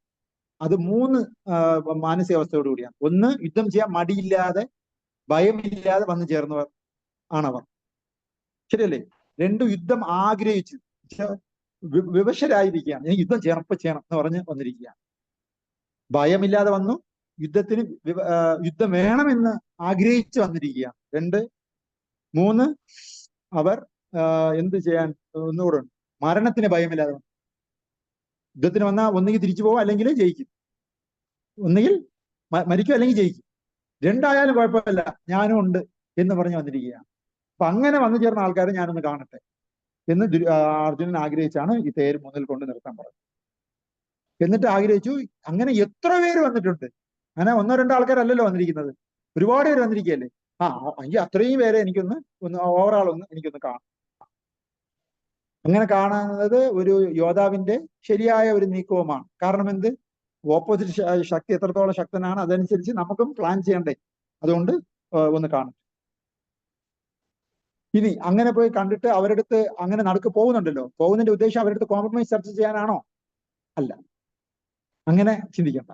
അർജുനൻ അങ്ങനെ കോംപ്രമൈസ് ചെയ്യാനുള്ള മാനസികാവസ്ഥ ഉള്ള ആളല്ല. അത് അടിപൊളി ഒരു യോദ്ധാവും തന്നെയാണ് എന്നൊക്കെയാണ് ഇതിനകത്തുള്ള അർത്ഥം. ശരി, ചോദ്യം ഇതാണ്. ഭഗവാൻ ഭക്തവത്സലൻ. അർജുനൻ ഇവിടെ പറഞ്ഞ ഉടൻ തന്നെ ഭഗവാൻ ആ തേരെടുത്ത് എവിടെ കൊണ്ട് നിർത്തി? കൊണ്ട് നിർത്തി. അങ്ങനെ ഇത്രയും വലിയ മഹാപുരുഷൻ ഭഗവാൻ ഒരു ഭക്തനെ പറഞ്ഞ ഉടൻ അനുസരിക്കണമെങ്കിൽ അർജുനനുണ്ടായ ക്വാളിറ്റി എന്താ? നമ്മൾ പറഞ്ഞ ഭഗവാൻ കേൾക്കോ? നമ്മൾ ഡ്രൈവർ ആവോ? നമ്മളെ ഭക്തനായിട്ട് കൂട്ടോ? ഭക്തവത്സലനാണ് ഭഗവാൻ, പക്ഷെ നമ്മളെ ഭക്തനാണെന്ന് ഭഗവാൻ കൂട്ടോ? അല്ലേ? അങ്ങനെ ഭഗവാൻ ഭക്തനായിട്ട് അർജുനനെ കൂട്ടാൻ അർജുനൻ എന്ത് ക്വാളിറ്റി ഉണ്ടായി അതറിയണ്ടേ? നല്ലതാണ്. അപ്പൊ അതിന് ഇത് മുമ്പത്തെ ശ്ലോകത്തിൽ അർജുനൻ ഭഗവത്ഗീതയിലെ ഒരു ശ്ലോകത്തില് ഭഗവാൻ അർജുനനെ വിളിക്കുന്നുണ്ട് ഗൂഢകേശ. 24-ാമത്തെ ശ്ലോകം കേട്ടോ. 24-ാമത്തെ ശ്ലോകത്തില് ഭഗവാൻ പറയും, ഏവമുക്തോ ഋഷികേശോ ഗൂഢകേശോ ഭാരത സേനയോർഭയോർ മധ്യേ സ്ഥാപയിത്വരഥോത്തമം. ഗൂഢകേശ എന്ന് പറയുന്നു. അപ്പൊ അടുത്ത ക്ലാസ്സിൽ അതിനെക്കുറിച്ച് പറയുന്നതാണ് നല്ലത്. ഗൂഢകേശൻ പറഞ്ഞപ്പോ ഋഷികേശൻ അച്യുതൻ രഥം കൊണ്ട് നിർത്തിയതാണ്. അപ്പൊ അടുത്ത ശ്ലോകത്തിലാണ് ഗൂഢകേശനെ കുറിച്ച് ഡീറ്റെയിൽ ആയിട്ട് പറയേണ്ടത്. അത് ഞാൻ അടുത്ത ശ്ലോകത്തിൽ പറയാം. ഇന്നത്തെ ശ്ലോകത്തില് അർജുനനുണ്ടായ ക്വാളിറ്റി നല്ല ഒരു ഭക്തനാണ് എന്ന് മാത്രം മനസ്സിലാക്കുക. ഗൂഢകേശന്റെ അർത്ഥം നല്ല 2 കഥ പറഞ്ഞ് മനസ്സിലാക്കാൻ പറ്റും. അത് അടുത്ത ശ്ലോകത്തിലേക്ക് നമുക്ക് മാറ്റി വയ്ക്കാം. ഇന്ന് പറയാൻ 2 കഥകളുണ്ട്, അതും കൂടെ പറഞ്ഞു. ഭഗവാൻ അർജുനനെ ഒരു ഭക്തനായിട്ട് കാണുന്നത് കൊണ്ട് തന്നെ ഭഗവാൻ എപ്പോഴും ഇതിനെ ഒന്ന് സൗണ്ട് കുറയ്ക്കാനോ എന്തെങ്കിലും പഠിപ്പിച്ചു കൊടുക്കണം. അതായത് ഒന്ന് ശ്രദ്ധിക്കുക,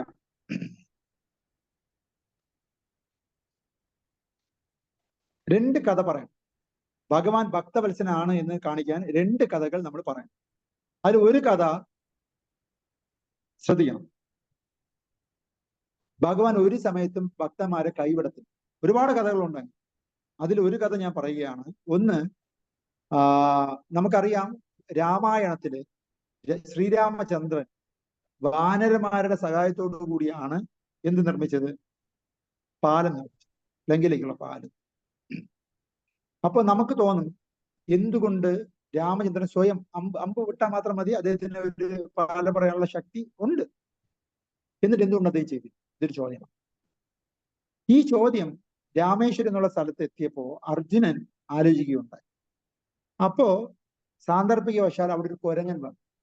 അപ്പൊ അർജുനനും കുരങ്ങനുമായിട്ട് ഒരു ചർച്ച നടന്നു. അങ്ങനെ ഒരു കഥയുണ്ട്. അപ്പൊ അർജുനൻ ചിന്തിക്കുകയാണ്, എന്തിനാണ് ഈ രാമൻ ഈ വാനരന്മാരെ കൊണ്ട് ഈ ഇത് ചെയ്തത്? ഏത് ചെയ്തത്? പാലം ചെയ്തത്. അതിന് സ്വയമേ തന്നെ അമ്പ് വെച്ച് തന്നെ ഒരു പാലം കെട്ടിക്കൂടാൻ എന്ന് ചിന്തിച്ചു. കാരണം ഭഗവാന്റെ അമ്പ് ചെയ്താൽ അത് നല്ല ശക്തമായ അമ്പ് ആയിരിക്കുന്നത് കൊണ്ട് ഒരിക്കലും അതിനെ പൊളിക്കാനൊന്നും ആർക്കും പറ്റൂല, അത് മതിയായിരുന്നു. പിന്നെ എന്തിനാണ് ഇവരുടെ ഈ വാനരന്മാരെ കൊണ്ട് ഈ പണി ചെയ്യിപ്പിച്ചത് എന്ന് തോന്നിട്ടു. ഇത്രയും വലിയ ഭഗവാൻ വാനരന്റെ സഹായം എന്തിനു സ്വീകരിച്ചു എന്നാണ് ആരുടെ ചോദ്യം? അർജുനന്റെ ചോദ്യം. അപ്പൊ അത് കേട്ടോണ്ടിരുന്ന വാനരൻ പറഞ്ഞു, അത് ഭഗവാൻ അമ്പ് വെച്ചാണ് ചെയ്തിരുന്നെങ്കിൽ ഞങ്ങൾ വാനരന്മാർ ശക്തരാണ്, വലിയ ശക്തിമാന്മാരാണ്, ഞങ്ങൾ പാദം വെച്ച ഉടൻ തന്നെ അതെല്ലാം പൊളിഞ്ഞു പോകുമായി എന്ന് പറഞ്ഞു. ഉടനെ അർജുനന് ദേഷ്യം വന്നു. ഭഗവാന്റെ ശക്തിയെ കുറച്ച് കണ്ടു. ആര്? വാനരൻ.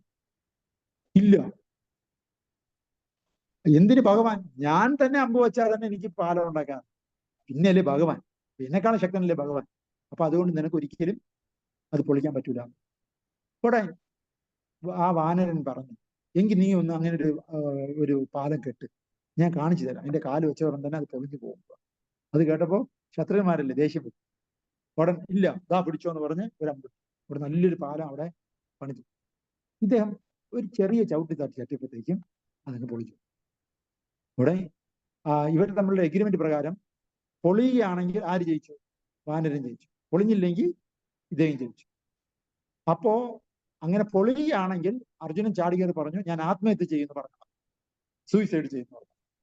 അപ്പൊ ഒരു അമ്പ് ഇട്ട് ഒരു പാലം കെട്ടിയപ്പോൾ ചവിട്ടിയപ്പോൾ പൊട്ടിപ്പോയി. അത് വീണ്ടും ഒരു അമ്പ് ചെയ്ത് വീണ്ടും കുറച്ചൊരു ശക്തമായ പാലം കെട്ടി, അപ്പോഴും ചവിട്ടിയപ്പോൾ പൊട്ടിപ്പോയി, വീണ്ടും കെട്ടി, വീണ്ടും പൊട്ടിപ്പോയി. അപ്പൊ 3-4 പ്രാവശ്യവും അർജുനൻ സ്വന്തം കൈകൊണ്ട് അമ്പ് ചെയ്ത് നല്ലൊരു പാലം കെട്ടി. അപ്പൊ എല്ലാം അത് ഈ വാനരൻ ചവിട്ടിയപ്പോൾ പൊട്ടിപ്പോയി. അപ്പൊ ഇവിടെ ആരുടെ അഹങ്കാരം ഇവിടെ തീർന്നു? അർജുനന്റെ അഹങ്കാരം. അപ്പത്തേക്കും ഇദ്ദേഹം വിഷമിച്ചു. അപ്പൊ അടുത്ത മറ്റൊരു ഓപ്ഷൻ എന്താണ്? ആത്മഹത്യ ചെയ്യും. അവിടെ അർജുനൻ ആത്മഹത്യക്ക് തയ്യാറെടുക്കുകയാണ്. അപ്പത്തേക്കും അവിടുന്ന് ഒരു ബ്രാഹ്മണനാണ് അവിടെ കടന്നു. ബ്രാഹ്മണൻ പറഞ്ഞു, എന്താണ് നിങ്ങളുടെ പ്രശ്നം ചോദിച്ചപ്പോൾ പറഞ്ഞു, ഞങ്ങൾ ഇതേപോലെ ഒരു പന്തയം വെച്ചു, അതിൽ ആര് തോറ്റു? ഇദ്ദേഹം തോറ്റു എന്ന് പറഞ്ഞു. ഇവിടെ ബ്രാഹ്മണൻ ചാടിക്കയറി പറഞ്ഞു, ഏതൊരു പന്തയത്തിനും ആരും ഉണ്ടാവണം? ഒരു ജഡ്ജ് ഉണ്ടാവണം. നിങ്ങളുടെ പന്തയത്തിൽ ആരില്ല? ജഡ്ജി. അതുകൊണ്ട് നിങ്ങൾ ഒന്നുകൂടി എന്ത് ചെയ്യണം? ഒന്നുകൂടി ഈ പന്തയം വയ്ക്കണം എന്ന് പറഞ്ഞു. അപ്പൊ ശരി എന്ന് രണ്ടുപേരും സമ്മതിച്ചു. അപ്പോഴും അർജുനൻ എന്ത് ചെയ്തു? അമ്പ് ചെയ്ത് ഒരു വലിയൊരു പാലം കെട്ടി. ഇപ്പൊ എന്ത് ചെയ്തു? ഈ വാനരൻ കയറി ഒരു ചവിട്ടി ചാടിയപ്പോ പൊട്ടുന്നില്ല, ചാടിയപ്പോ പൊട്ടുന്നില്ല, ശക്തി സമ്പാദിച്ചപ്പോ പൊട്ടുന്നില്ല, എങ്ങനെയൊക്കെ ചവിട്ടിയിട്ടും പൊട്ടും. ഇപ്പൊ ആര് പരാജയം സംബന്ധിച്ചു? വാനരൻ സംബന്ധിച്ചു. അപ്പത്തേക്കും അർജുനന് മനസ്സിലായി, ഇതാരാണ് വന്ന ബ്രാഹ്മണൻ? അതൊരിക്കലും സാധാ ബ്രാഹ്മണനല്ല, അത് കൃഷ്ണൻ തന്നെ ആയിരിക്കുന്നു തോന്നി. യഥാർത്ഥത്തിൽ നോക്കിയപ്പോ അത് ഭഗവാൻ തന്നെയാണ്. അപ്പൊ ആ ഒരു സിറ്റുവേഷനിൽ ഭഗവാൻ രണ്ടുപേരെയും അനുഗ്രഹങ്ങൾ കൊടുത്തിട്ട് പറഞ്ഞു, ഹേ വാനര, നിനക്കൊരു സർവീസും കൂടെ ഉണ്ട്. നിങ്ങൾ എവിടെയുണ്ടോ അവിടെ എന്തുണ്ടാവൂല? പരാജയം ഉണ്ടാവും. ആര്? വാനരന്മാരുള്ള സ്ഥലത്ത്. കാരണം എന്ത്? വാനരന്മാരെ ആരെ സഹായിച്ചിട്ടുണ്ട്? ഭഗവാനെ സഹായിച്ചിട്ടുണ്ട്. അതുകൊണ്ട് നീ ഇനിയും അർജുനനെ സഹായിക്കണം. എങ്ങനെ സഹായിക്കണം? അർജുനൻ നാളെ മഹാഭാരത യുദ്ധം നടത്തുമ്പോ നീ അദ്ദേഹത്തിന്റെ കൊടിയിൽ പോയി നിൽക്കണം. അങ്ങനെ ആ വാനര അടയാളം ഈ അർജുനന്റെ കൊടിയടയാളമായിട്ട് സമ്മതിക്കപ്പെട്ടത് ഈ ലീലയോട് കൂടിയാണ്. മനസ്സിലായോ? അങ്ങനെയാണ്. അപ്പോ ഇവിടെ എന്ത് സംഭവിച്ചു? ആദ്യം ചവിട്ടിയപ്പോ പൊട്ടിപ്പോയി. ഏത് പൊട്ടിപ്പോയി? പാലം പൊട്ടിപ്പോയി.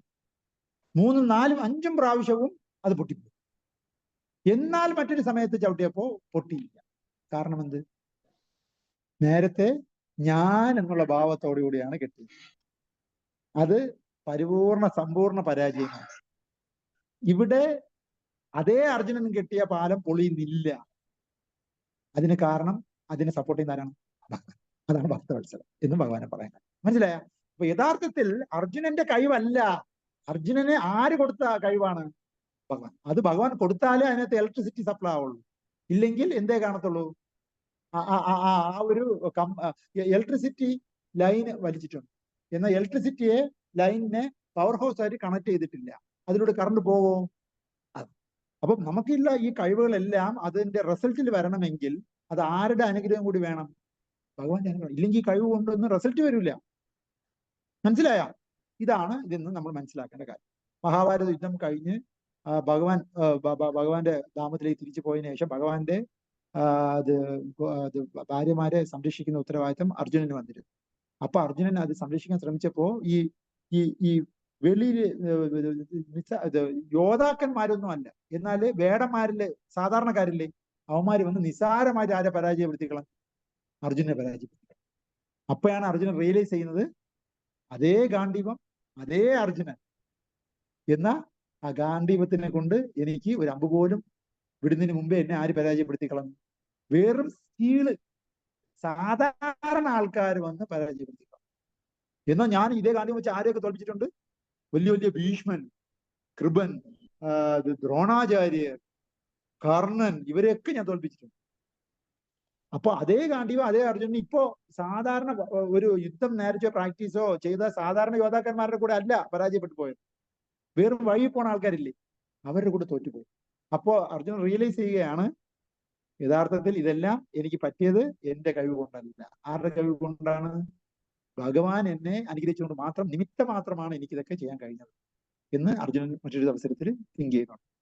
ഞാൻ നേരത്തെ പറഞ്ഞ കഥ മഹാഭാരത യുദ്ധത്തിന് മുമ്പും, രണ്ടാമത് പറഞ്ഞ കഥ മഹാഭാരത യുദ്ധത്തിന് ശേഷം. മറ്റൊരു അവസരത്തില് ഭഗവാൻ ഭക്തവത്സലാണെന്ന് കാണിക്കുന്ന ലീല, മഹാഭാരത യുദ്ധം കഴിഞ്ഞിട്ട് യുദ്ധം ജയിച്ച് ആര് നിൽക്കുകയാണ്? അർജുനൻ നിൽക്കുകയാണ്. അപ്പോ ഇതിന്ന് ഇറങ്ങിക്കോളാൻ പറ, തേരിന്ന് ഇറങ്ങിക്കോളാൻ പറ. അപ്പൊ അർജുനൻ പറയാണ് ആദ്യം ഡ്രൈവർ, പിന്നെ യജമാനൻ എന്ന് പറഞ്ഞു. അപ്പൊ ഭഗവാൻ ദേഷ്യത്തിൽ പറയാണ് ഇറങ്ങ് എന്ന് പറഞ്ഞു, വരട്ടെ. അപ്പൊ പെട്ടെന്ന് ആരിറങ്ങി? അർജുനൻ ഇറങ്ങി. എന്നിട്ട് ഭഗവാൻ ആ തേരിൽ നിന്നും കാലെടുത്ത് മാറ്റിയതും അത് കത്തിക്കും.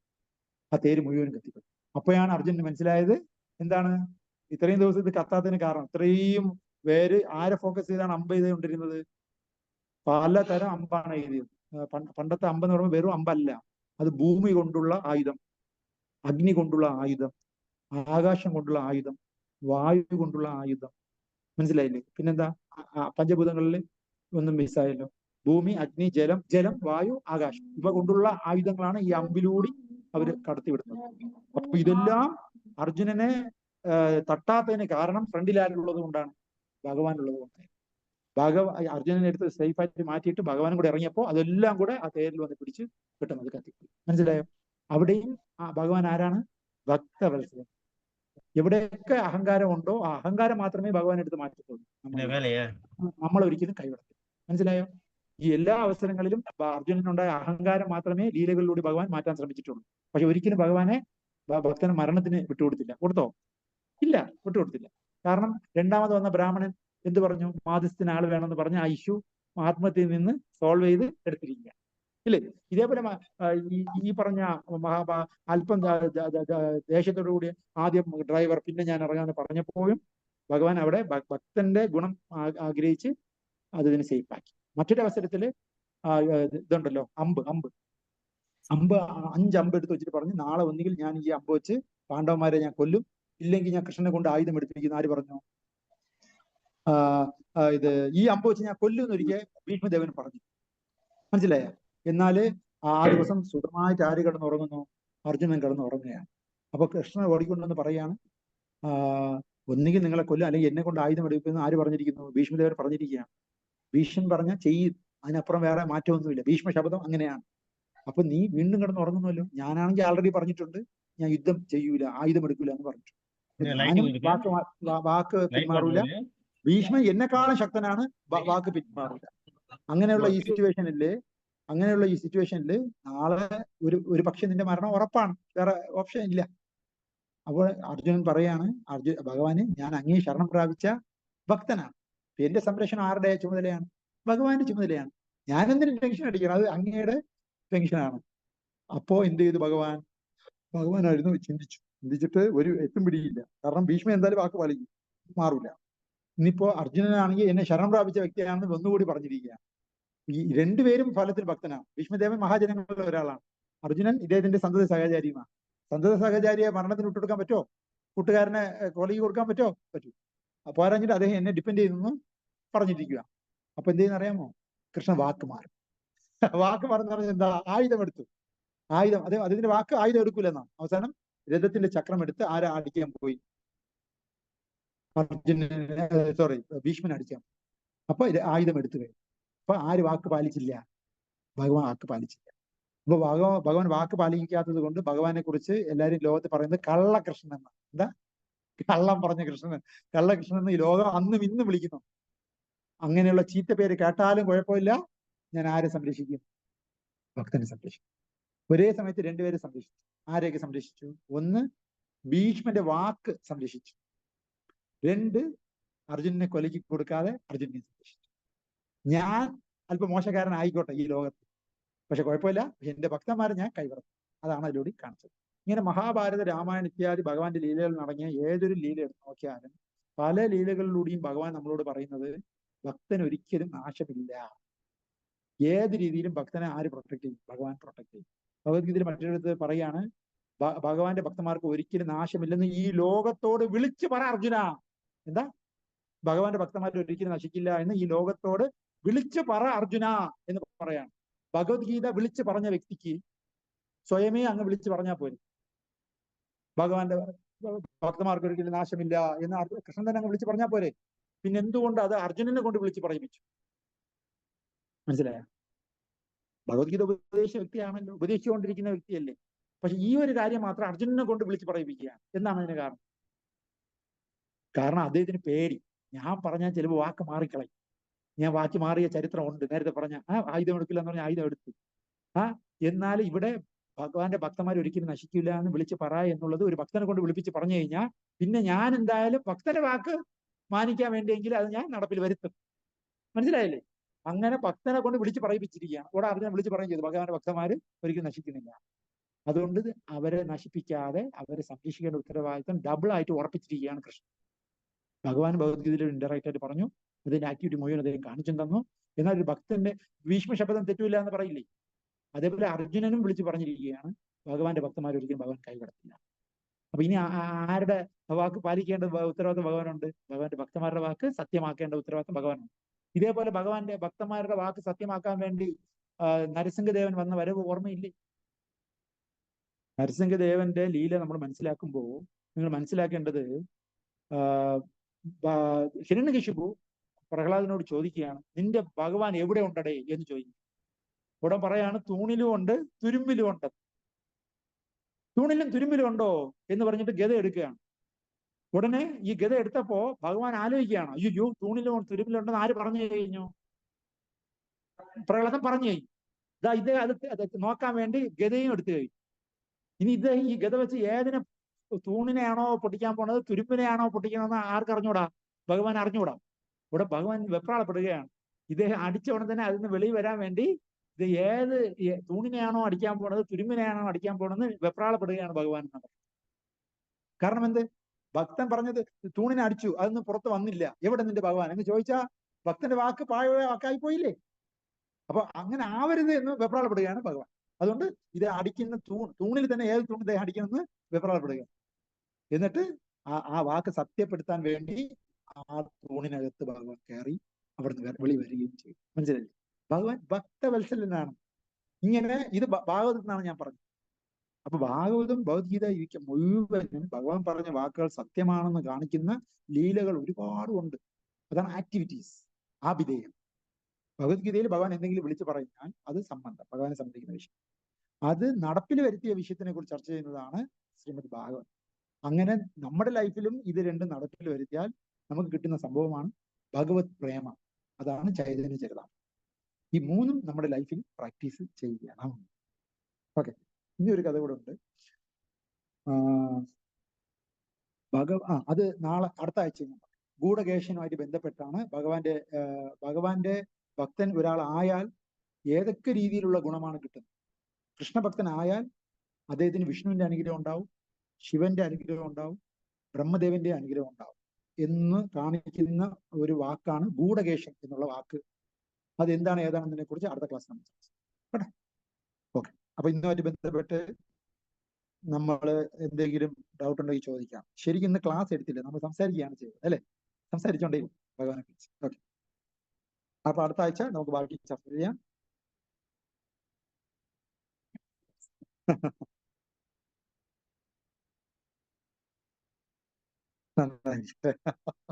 വളരെ വളരെ സന്തോഷം. ഭഗവാനായിട്ട് എല്ലാവർക്കും കൂടുതൽ ക്ലോസ് ആകാനുള്ള ഭാഗ്യം ഭഗവാൻ നമുക്ക് തരട്ടെ. കൃഷ്ണകൃപയാണ്. അപ്പൊ എന്തെങ്കിലും ഡൗട്ട്സ് ഉണ്ടെങ്കിൽ ഓൺലൈനിലുള്ള ആർക്കെങ്കിലും ഡൗട്ട് ഉണ്ടെങ്കിൽ ചോദിക്കാം. ഡൗട്ട്സ് ഉണ്ടെങ്കിൽ നിങ്ങൾക്ക് മ്യൂട്ട് മാറ്റിയിട്ട് ചോദിക്കാം.